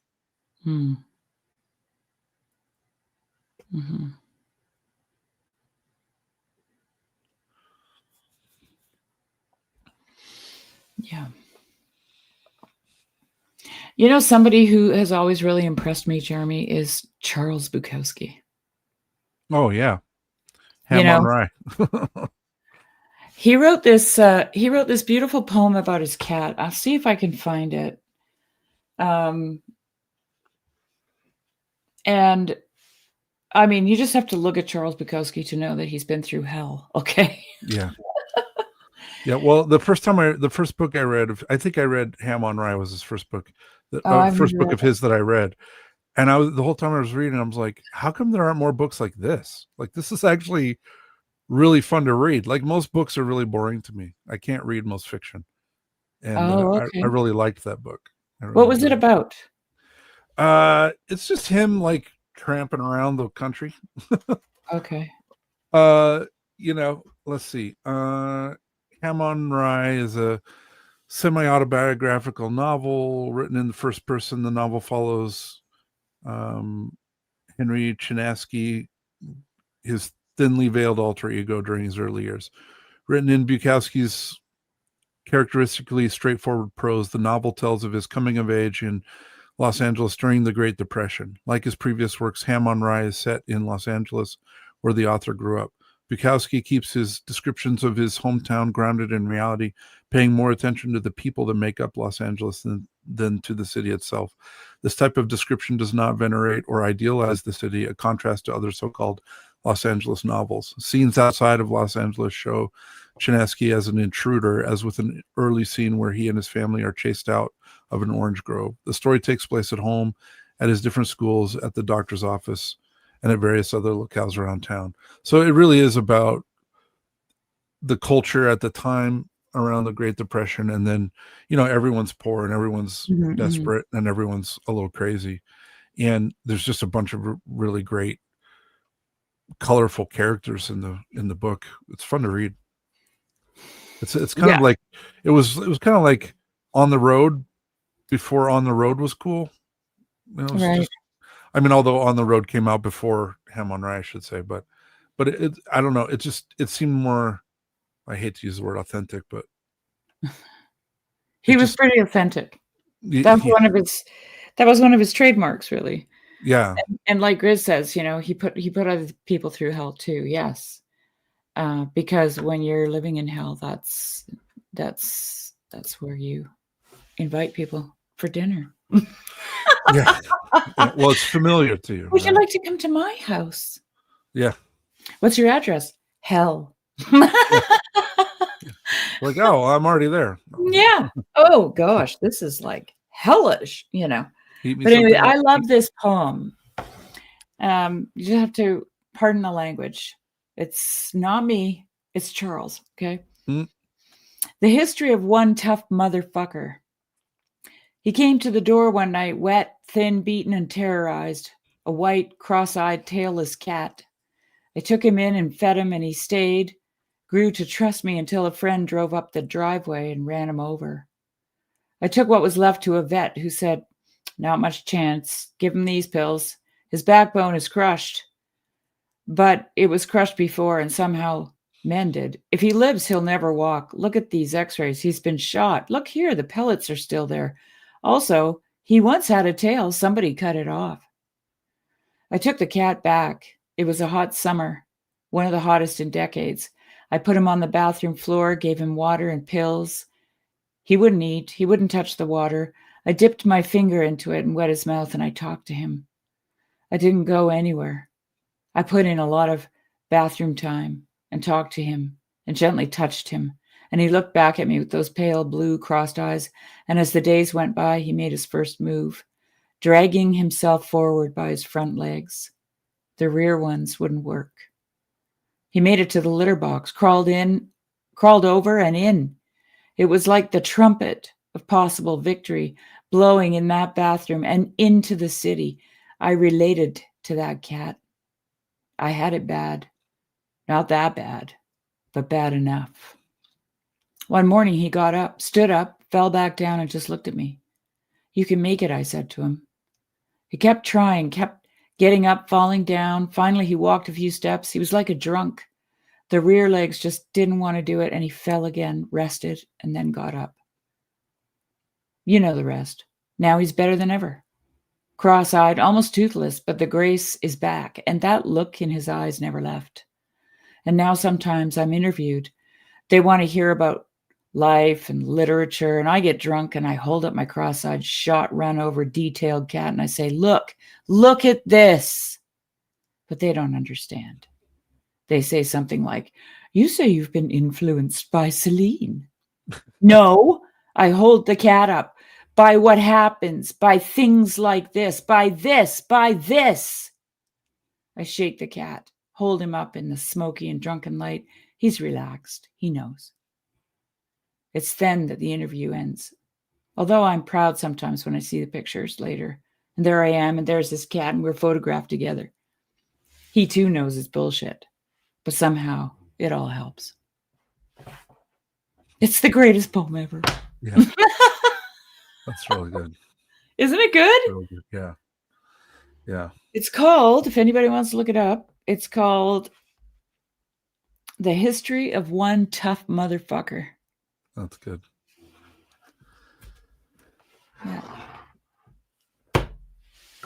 Yeah, there was one other little image I wanted to share, and this actually helped me find some peace with those dark and difficult times in my life. And it's the idea of Christ as martial arts teacher. So forgive me if this comes off as blasphemous, but I'm going to share a scene from Kill Bill because it's one I come back to a lot.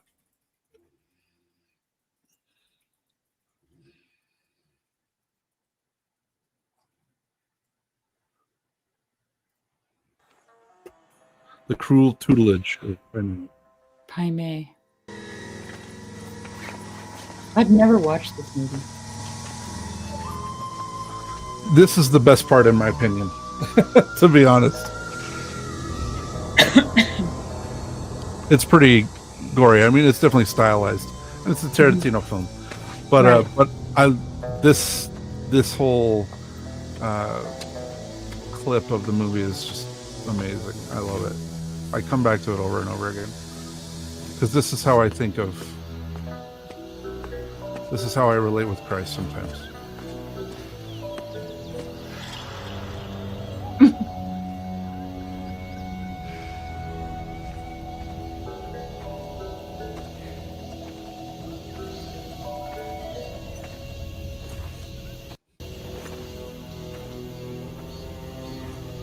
Took a lot of gear.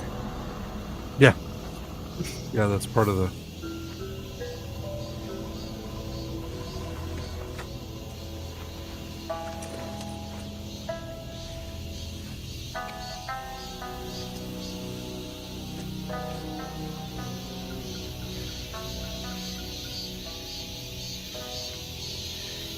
Sifu. 你個漢語好差。 我一個字聽唔到，而且好刺耳。冇我教你講嘢，你係唔俾講。你個漢語好啊，定係廣東話好啊？我 speak Japanese 很好。我唔係問你日本話，亦都唔係問你蒙古話，我問你識唔識廣東話？你哋呢度學係武術嘅奧秘，唔係語言。 如果你唔識漢語，就好似狗一樣通街嗌，我會喝你、指令你、用棍打你。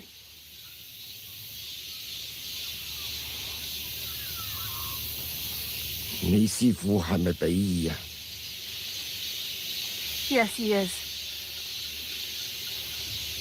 你師傅講過，你曾經學過武術，你學過啲乜嘢？ I am proficient in Tiger Crane style, and I am more than proficient in the exquisite art of the samurai sword. 日本劍道開咩玩笑？係啲日本人先蠢去學嘅啫，你仲更加笨，居然夠膽輕視我！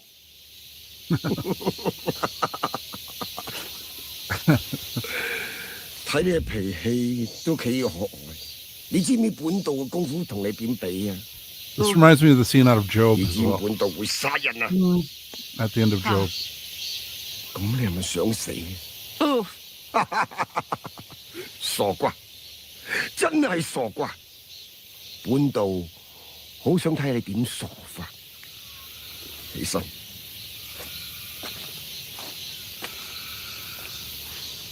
睇你氣河氣喘，頭先而家行咗100級石級，覺得攰咧。我覺得你唔單止傻，仲身體好虛弱添。係，你識日本話啊嘛？我最憎日本人。去邊個搞度？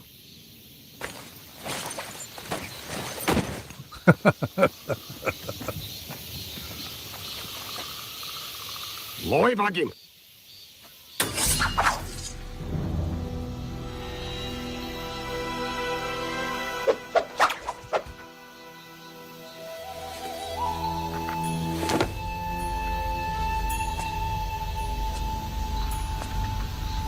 Those eyebrows. Right? This is the best part of this movie by far. It's not even close. 我要睇下你嘅武功有幾深。出招！如果我輸俾你嘅話，我今日鬼就拜你為師。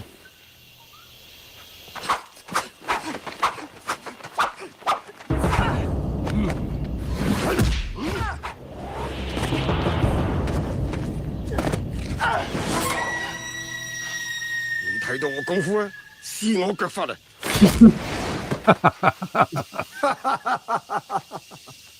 你個劍術只係屬一般業餘嘅水平。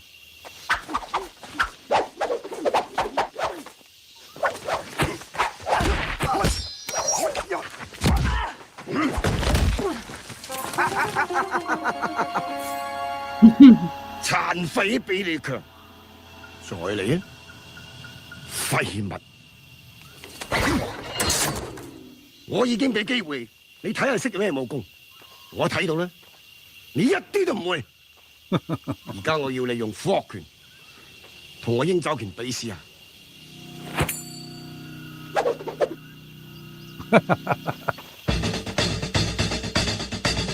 Turn the volume down a little bit so we don't get in trouble.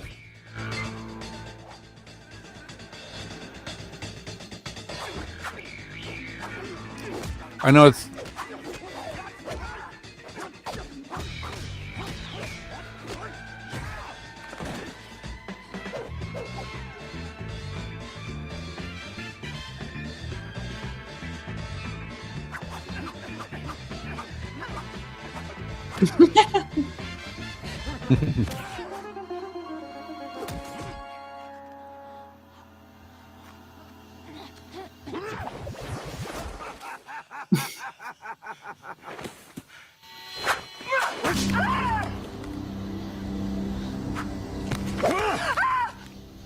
你同其他美國女人一樣，只識喺餐館點菜同埋洗男人錢。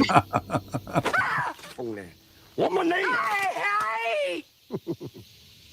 你相唔相信我？隨時將你手斬落嚟。你手唔屬於我嘅，我中意點就點。如果你唔想我斬嘅，喐手。我驚。喐唔到咧。係。以前試過啲咁嘅滋味未？你嘅功夫同我比，簡直馬鷹捉雞仔。係。而家開始。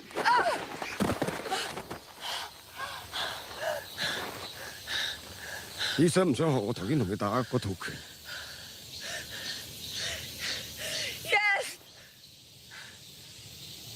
由聽日開始你要練武，記住。Wow. Mm-hmm.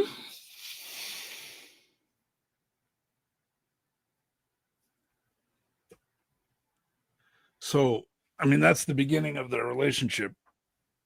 Then she hauls water up and down the stairs all day. And then he has her punching a board where she puts her hand against the board like this and then has to punch like that as hard as she can. Right. And he leaves her there for hours. You know, she's just beating her hand, you know, and her hand is, and then there's a scene where they go to eat and he gives her a bowl of rice and says, you have to use the chopsticks. She's been punching that board all day. And he says, you have to use chopsticks to eat the rice. And she's trying to do it and she can barely. And then she drops the chopsticks in the rice. And so then she just grabs him with her hand and he knocks the bowl away from her and says, you're not a dog. You can't eat with your hands. If you're going to eat, you have to use chopsticks. He slides the bowl across to her, his bowl across to her. And she takes up the chopsticks and slowly starts to eat. And then, you know, the teacher's pleased. Mm-hmm. Right? So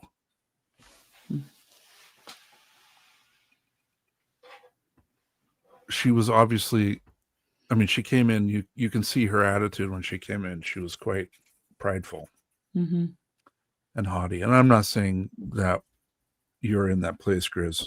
Good night, Grizz. Good night, buddy. But But I will just say that there have been more than one time in my life where I needed to be reminded that that I wasn't the toughest guy in the room, and that there was a teacher there who could teach me if I would shut up and listen, and humble myself and realize that I was helpless. And when I've surrendered, then the load is taken from my shoulders. Mm-hmm. And then also my suffering's transformed into training, right? My suffering is transformed into training. Yeah. And all of a sudden it has a purpose, right? So carrying water is miserable up, 500 stairs. It sucks, but excuse me. But it has a purpose because my master told me to do it. And his wish is my command. Yeah. And I don't know why. It's like Karate Kid too, right? Like, why is he having me paint the fence? Why am I waxing the floor? I thought I was learning karate. You are. Shut up. Well, there's this other scenario that keeps going through my mind, like, like I was saying earlier in the conversation, I always felt alone. And then my mother said to me, yeah, but you always wanted to be alone. And I was like, yeah, you're right. But I still felt alone. And one of the things I had to sort out was, one of my bigger problems was that I had to be in my own company, essentially. Mm-hmm. Like I had to learn to be in my own company. Like I didn't even know how to explain it. Like I remember going through a stage where I started to think, well, I wasn't lonely anymore, but I still felt alone. Yeah. So there was a difference between being alone and being lonely. Mm-hmm. And I tried to figure out what changed for me. And the only thing the only difference that I could see that was very impactful for me was that I became my own friend. And, it sounds really cheesy, but it was that journey I had to make to loving myself, seeing myself. Actually, the way I say it is seeing myself the way God sees me, having compassion on my own self, right? Mm-hmm. Yeah. And then all of a sudden my loneliness was gone, even though I was still alone. It was just, and I started relishing it, actually. Mm-hmm. Started to relish the times where I could just be with myself, Yeah. And, and I thought a lot about how we get deceived about how life is supposed to be for us, Mm-hmm. Right. Especially if you are married. And, a lot of people think that's going to solve their loneliness. Well, it can actually increase it like a lot. Yes. Okay. It's one thing to be alone in a room. It's another thing to be alone in a room with someone else. Mm-hmm. It's almost, it's a killer, really. And, oh no, I forgot what I was going to say.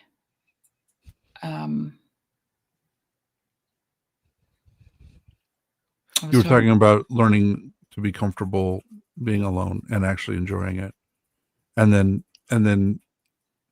bringing that to a marriage as well, because a marriage is not. I was thinking about all the ways that we were kind of programmed. By the world, by our church, by our religious upbringing, by our parents or whatever, wherever it comes from, who knows, maybe you heard it on a commercial, know what I mean?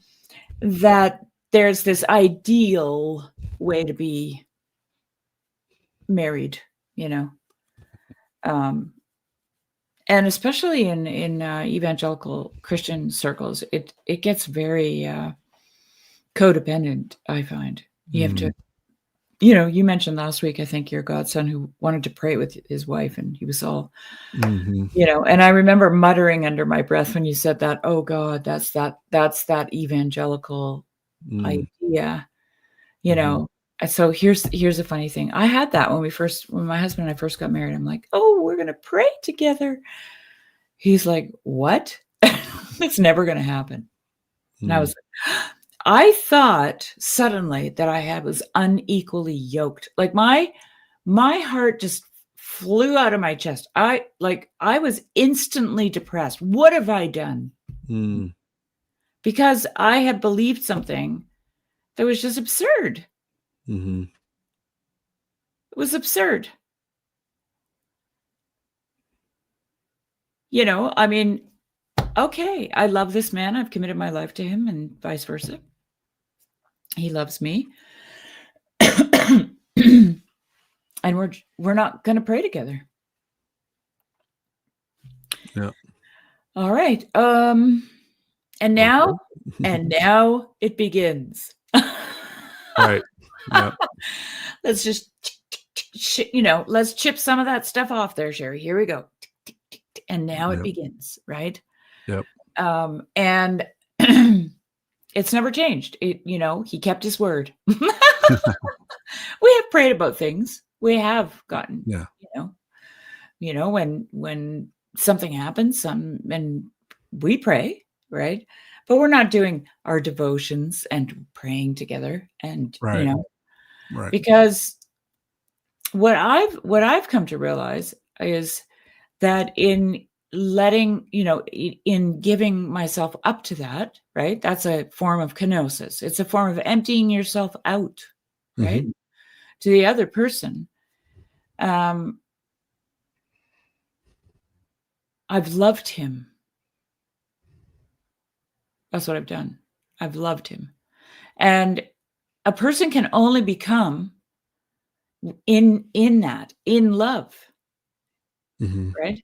They can actually unfold who they really, and I like the way Douglas Harding says, who you really, really, really are, when they are enveloped in love.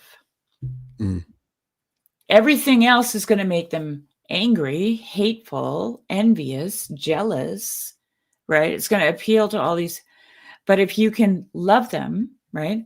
And so, and the only way you can, give them that gift is to empty yourself. Right. Let go of it all. And that, that was lesson number 1, week 1 of my marriage. Yeah. And the chipping just never ended. It was just, Yep. Mine's more like an anvil and a hammer rather than a small delicate chisel. But too. Yeah, I'm more like, my marriage is more like a hammer forge. So I like the chisel thing because, somehow these pieces of you are so hard. It's like calcified, it's just years and years and years of buildup, Yeah. And then all of a sudden you're like, oh, this is actually crud and it needs to go. Right. This is actually dirt. It's not really stone. It's not marble. It's not marble, Shari. It's dirt. Yeah. Well, that's the thing, is that 1, you don't know what the statue looks like when it's finished. And 2, you have no idea how to make a statue. Well, this is what I shared with you the other day, how God sees something in us that we don't see. And the reason I can say that so confidently is because he gives us a new name. Yeah. Okay. And it's our real name. And he gives it to us. And when he gives it to us, we're like, oh my God, yeah. How, you have these moments. It's like my blueberry moment. I was explaining to a friend when I realized that there were literally blueberries everywhere on my property. And I had for 10 years been telling people, no. Because people say, hey, you got huckleberries here? Around here, they call them huckleberries. Yeah. You got huckleberries here? And I'm like, no. Absolutely not. I know this land. There was essentially pride in it. Right. And I'm like standing there. I look down and there's all these blueberries on a path that I have been walking for 10 years, 15 years at the time or whatever. And then I realized, this is where I always see bears. Oh, like these blueberries didn't just grow overnight. No wonder the bears are here. They've always been here. Okay. Yeah. And then the Lord said to me, the Holy Spirit said to me, see, Shari, here we are finally. Okay. So you don't see everything, Shari. Yep. And I'm like, no, I see everything. Right? I see everything. No, you haven't seen these blueberries and they've been here forever. Yeah. That was one of the more humbling moments in my life. I've told the story, the blueberry story, but I don't tell you. No, I like it. I haven't told you the part about how humiliated I was. Yeah. When that happened. Okay. No, I can imagine. And that's when the journey to pay more attention began. With God. Yeah. You need to pay more attention. And here's what I learned by paying more attention. I don't know anything. That's what I learned. Yeah. I know nothing. I think I know everything, and I actually don't know anything. And it felt great. Here's the deal. It was a freedom. Yeah. It was a freedom. Right. I somehow our self-worth gets all wrapped up in what, we think we know, right? Or we're supposed to know, or we're supposed to do, like pray with our husband and do devotions, My husband has taught me more than any, we've been together for a long time. But man, you're in this relationship that you just can't get out of. Okay. Right. You can't just walk away from it because he won't pray with you. You know what I mean? So, you're like, and he's not going to. He's not going to do that. And you can cry and stamp and faint, and you can get ill, right? And leave and come back and throw rocks at him, and he's not doing it. Yeah.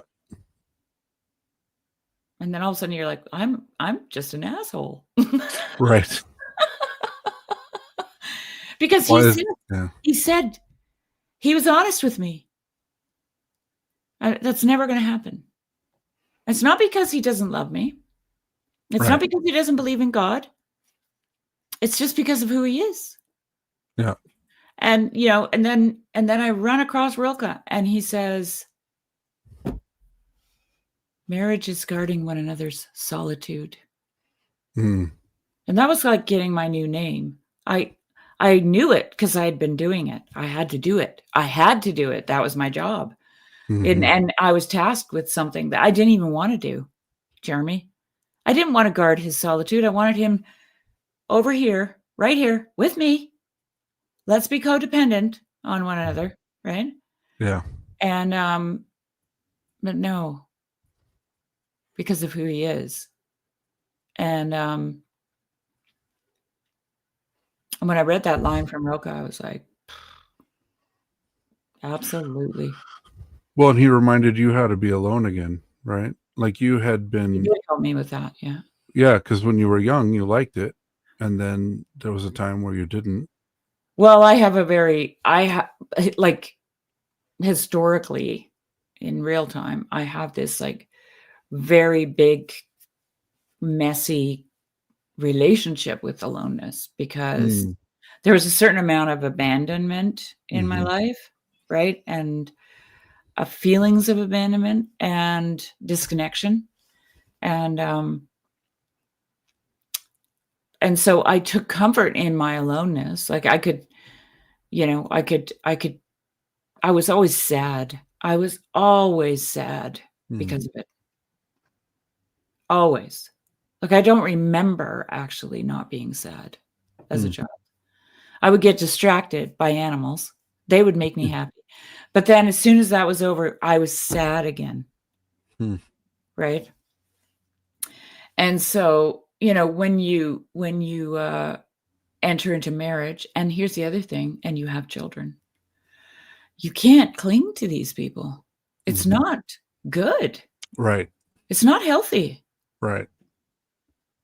And I didn't do it. But here's the thing. I'm also, because of my aloneness, okay, not my loneliness, but my being and my actual aloneness, I learned to be really resilient and really self-reliant. And so I could be alone. And somehow there was a happiness in it because I could solve my problems. I didn't have to think about other people. I just could solve the things that were in front of me, right? Yeah. So it's a very convoluted relationship, Jeremy. And that's why I spent so many years going alone and lonely. Alone and lonely. What is the difference? Because this is good and this is not lonely, right? Yeah. Right. Okay. And I mean, I think it is some kind of a longing, like an unmet desire, right? And I do know that that's, God draws us through his love for us, his desire for us, and we desire him, right? It's eros. Yeah. So we have this, like, as they say, God-shaped hole in our lives, right? Yeah. But anyways, it's very difficult. It's really difficult to be a human being. Yes. And for all the things that are true in our lives, the opposite is also true. There you go. There's that too. Yeah. I feel like we should end with a blessing. Okay. I read this on Rigel's live stream the other day. It was really beautiful. He does. I'm still reading Anam Cara. I got it. Oh, did you? Oh, you're in love. He talks about the body, the world of the body, and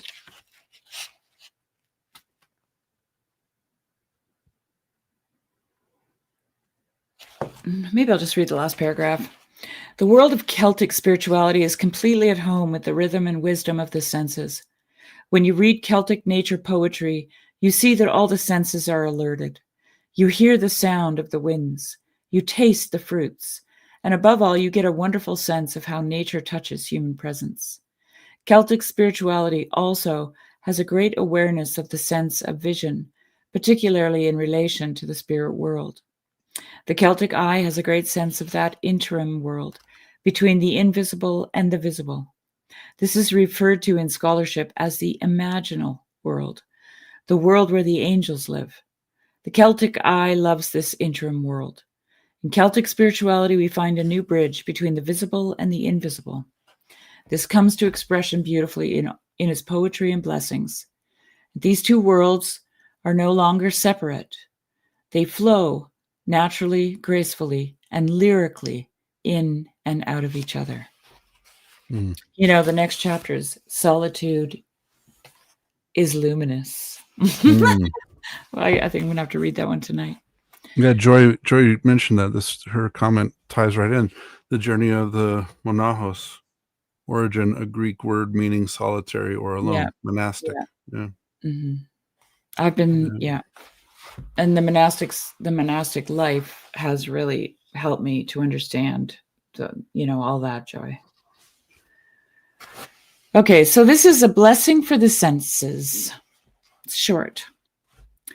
May your body be blessed. May you realize that your body is a faithful and beautiful friend of your soul. And may you be peaceful and joyful and recognize that your senses are sacred thresholds. May you realize that holiness is mindful, gazing, feeling, hearing, and touching. May your senses gather you and bring you home. May your senses always enable you to celebrate the universe and the mystery and the possibilities in your presence here. May the eros of the earth bless you.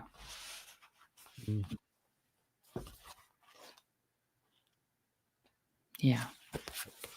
Beautiful. Yeah. It's a good place to end it. I think so. All right. Well, thank all of you for joining us, spending your time with us, spending your evening. We hope it was worthwhile. We hope that we brought something to your life that wasn't there before you came. Because I definitely have thought new thoughts tonight that I haven't before, and felt new things, and I pray for our audience. I pray for all of you. I hope that the saints will pray for all of us, and that we can continue to learn from their examples. I love the show. I love being here, and I'm grateful that you've all come and spent your evening with us. So thank you. I take it very seriously and try to make it worth your while. So, Thanks for being here. Yes, and may paradise consume you. Yeah. Good night. Good night, all.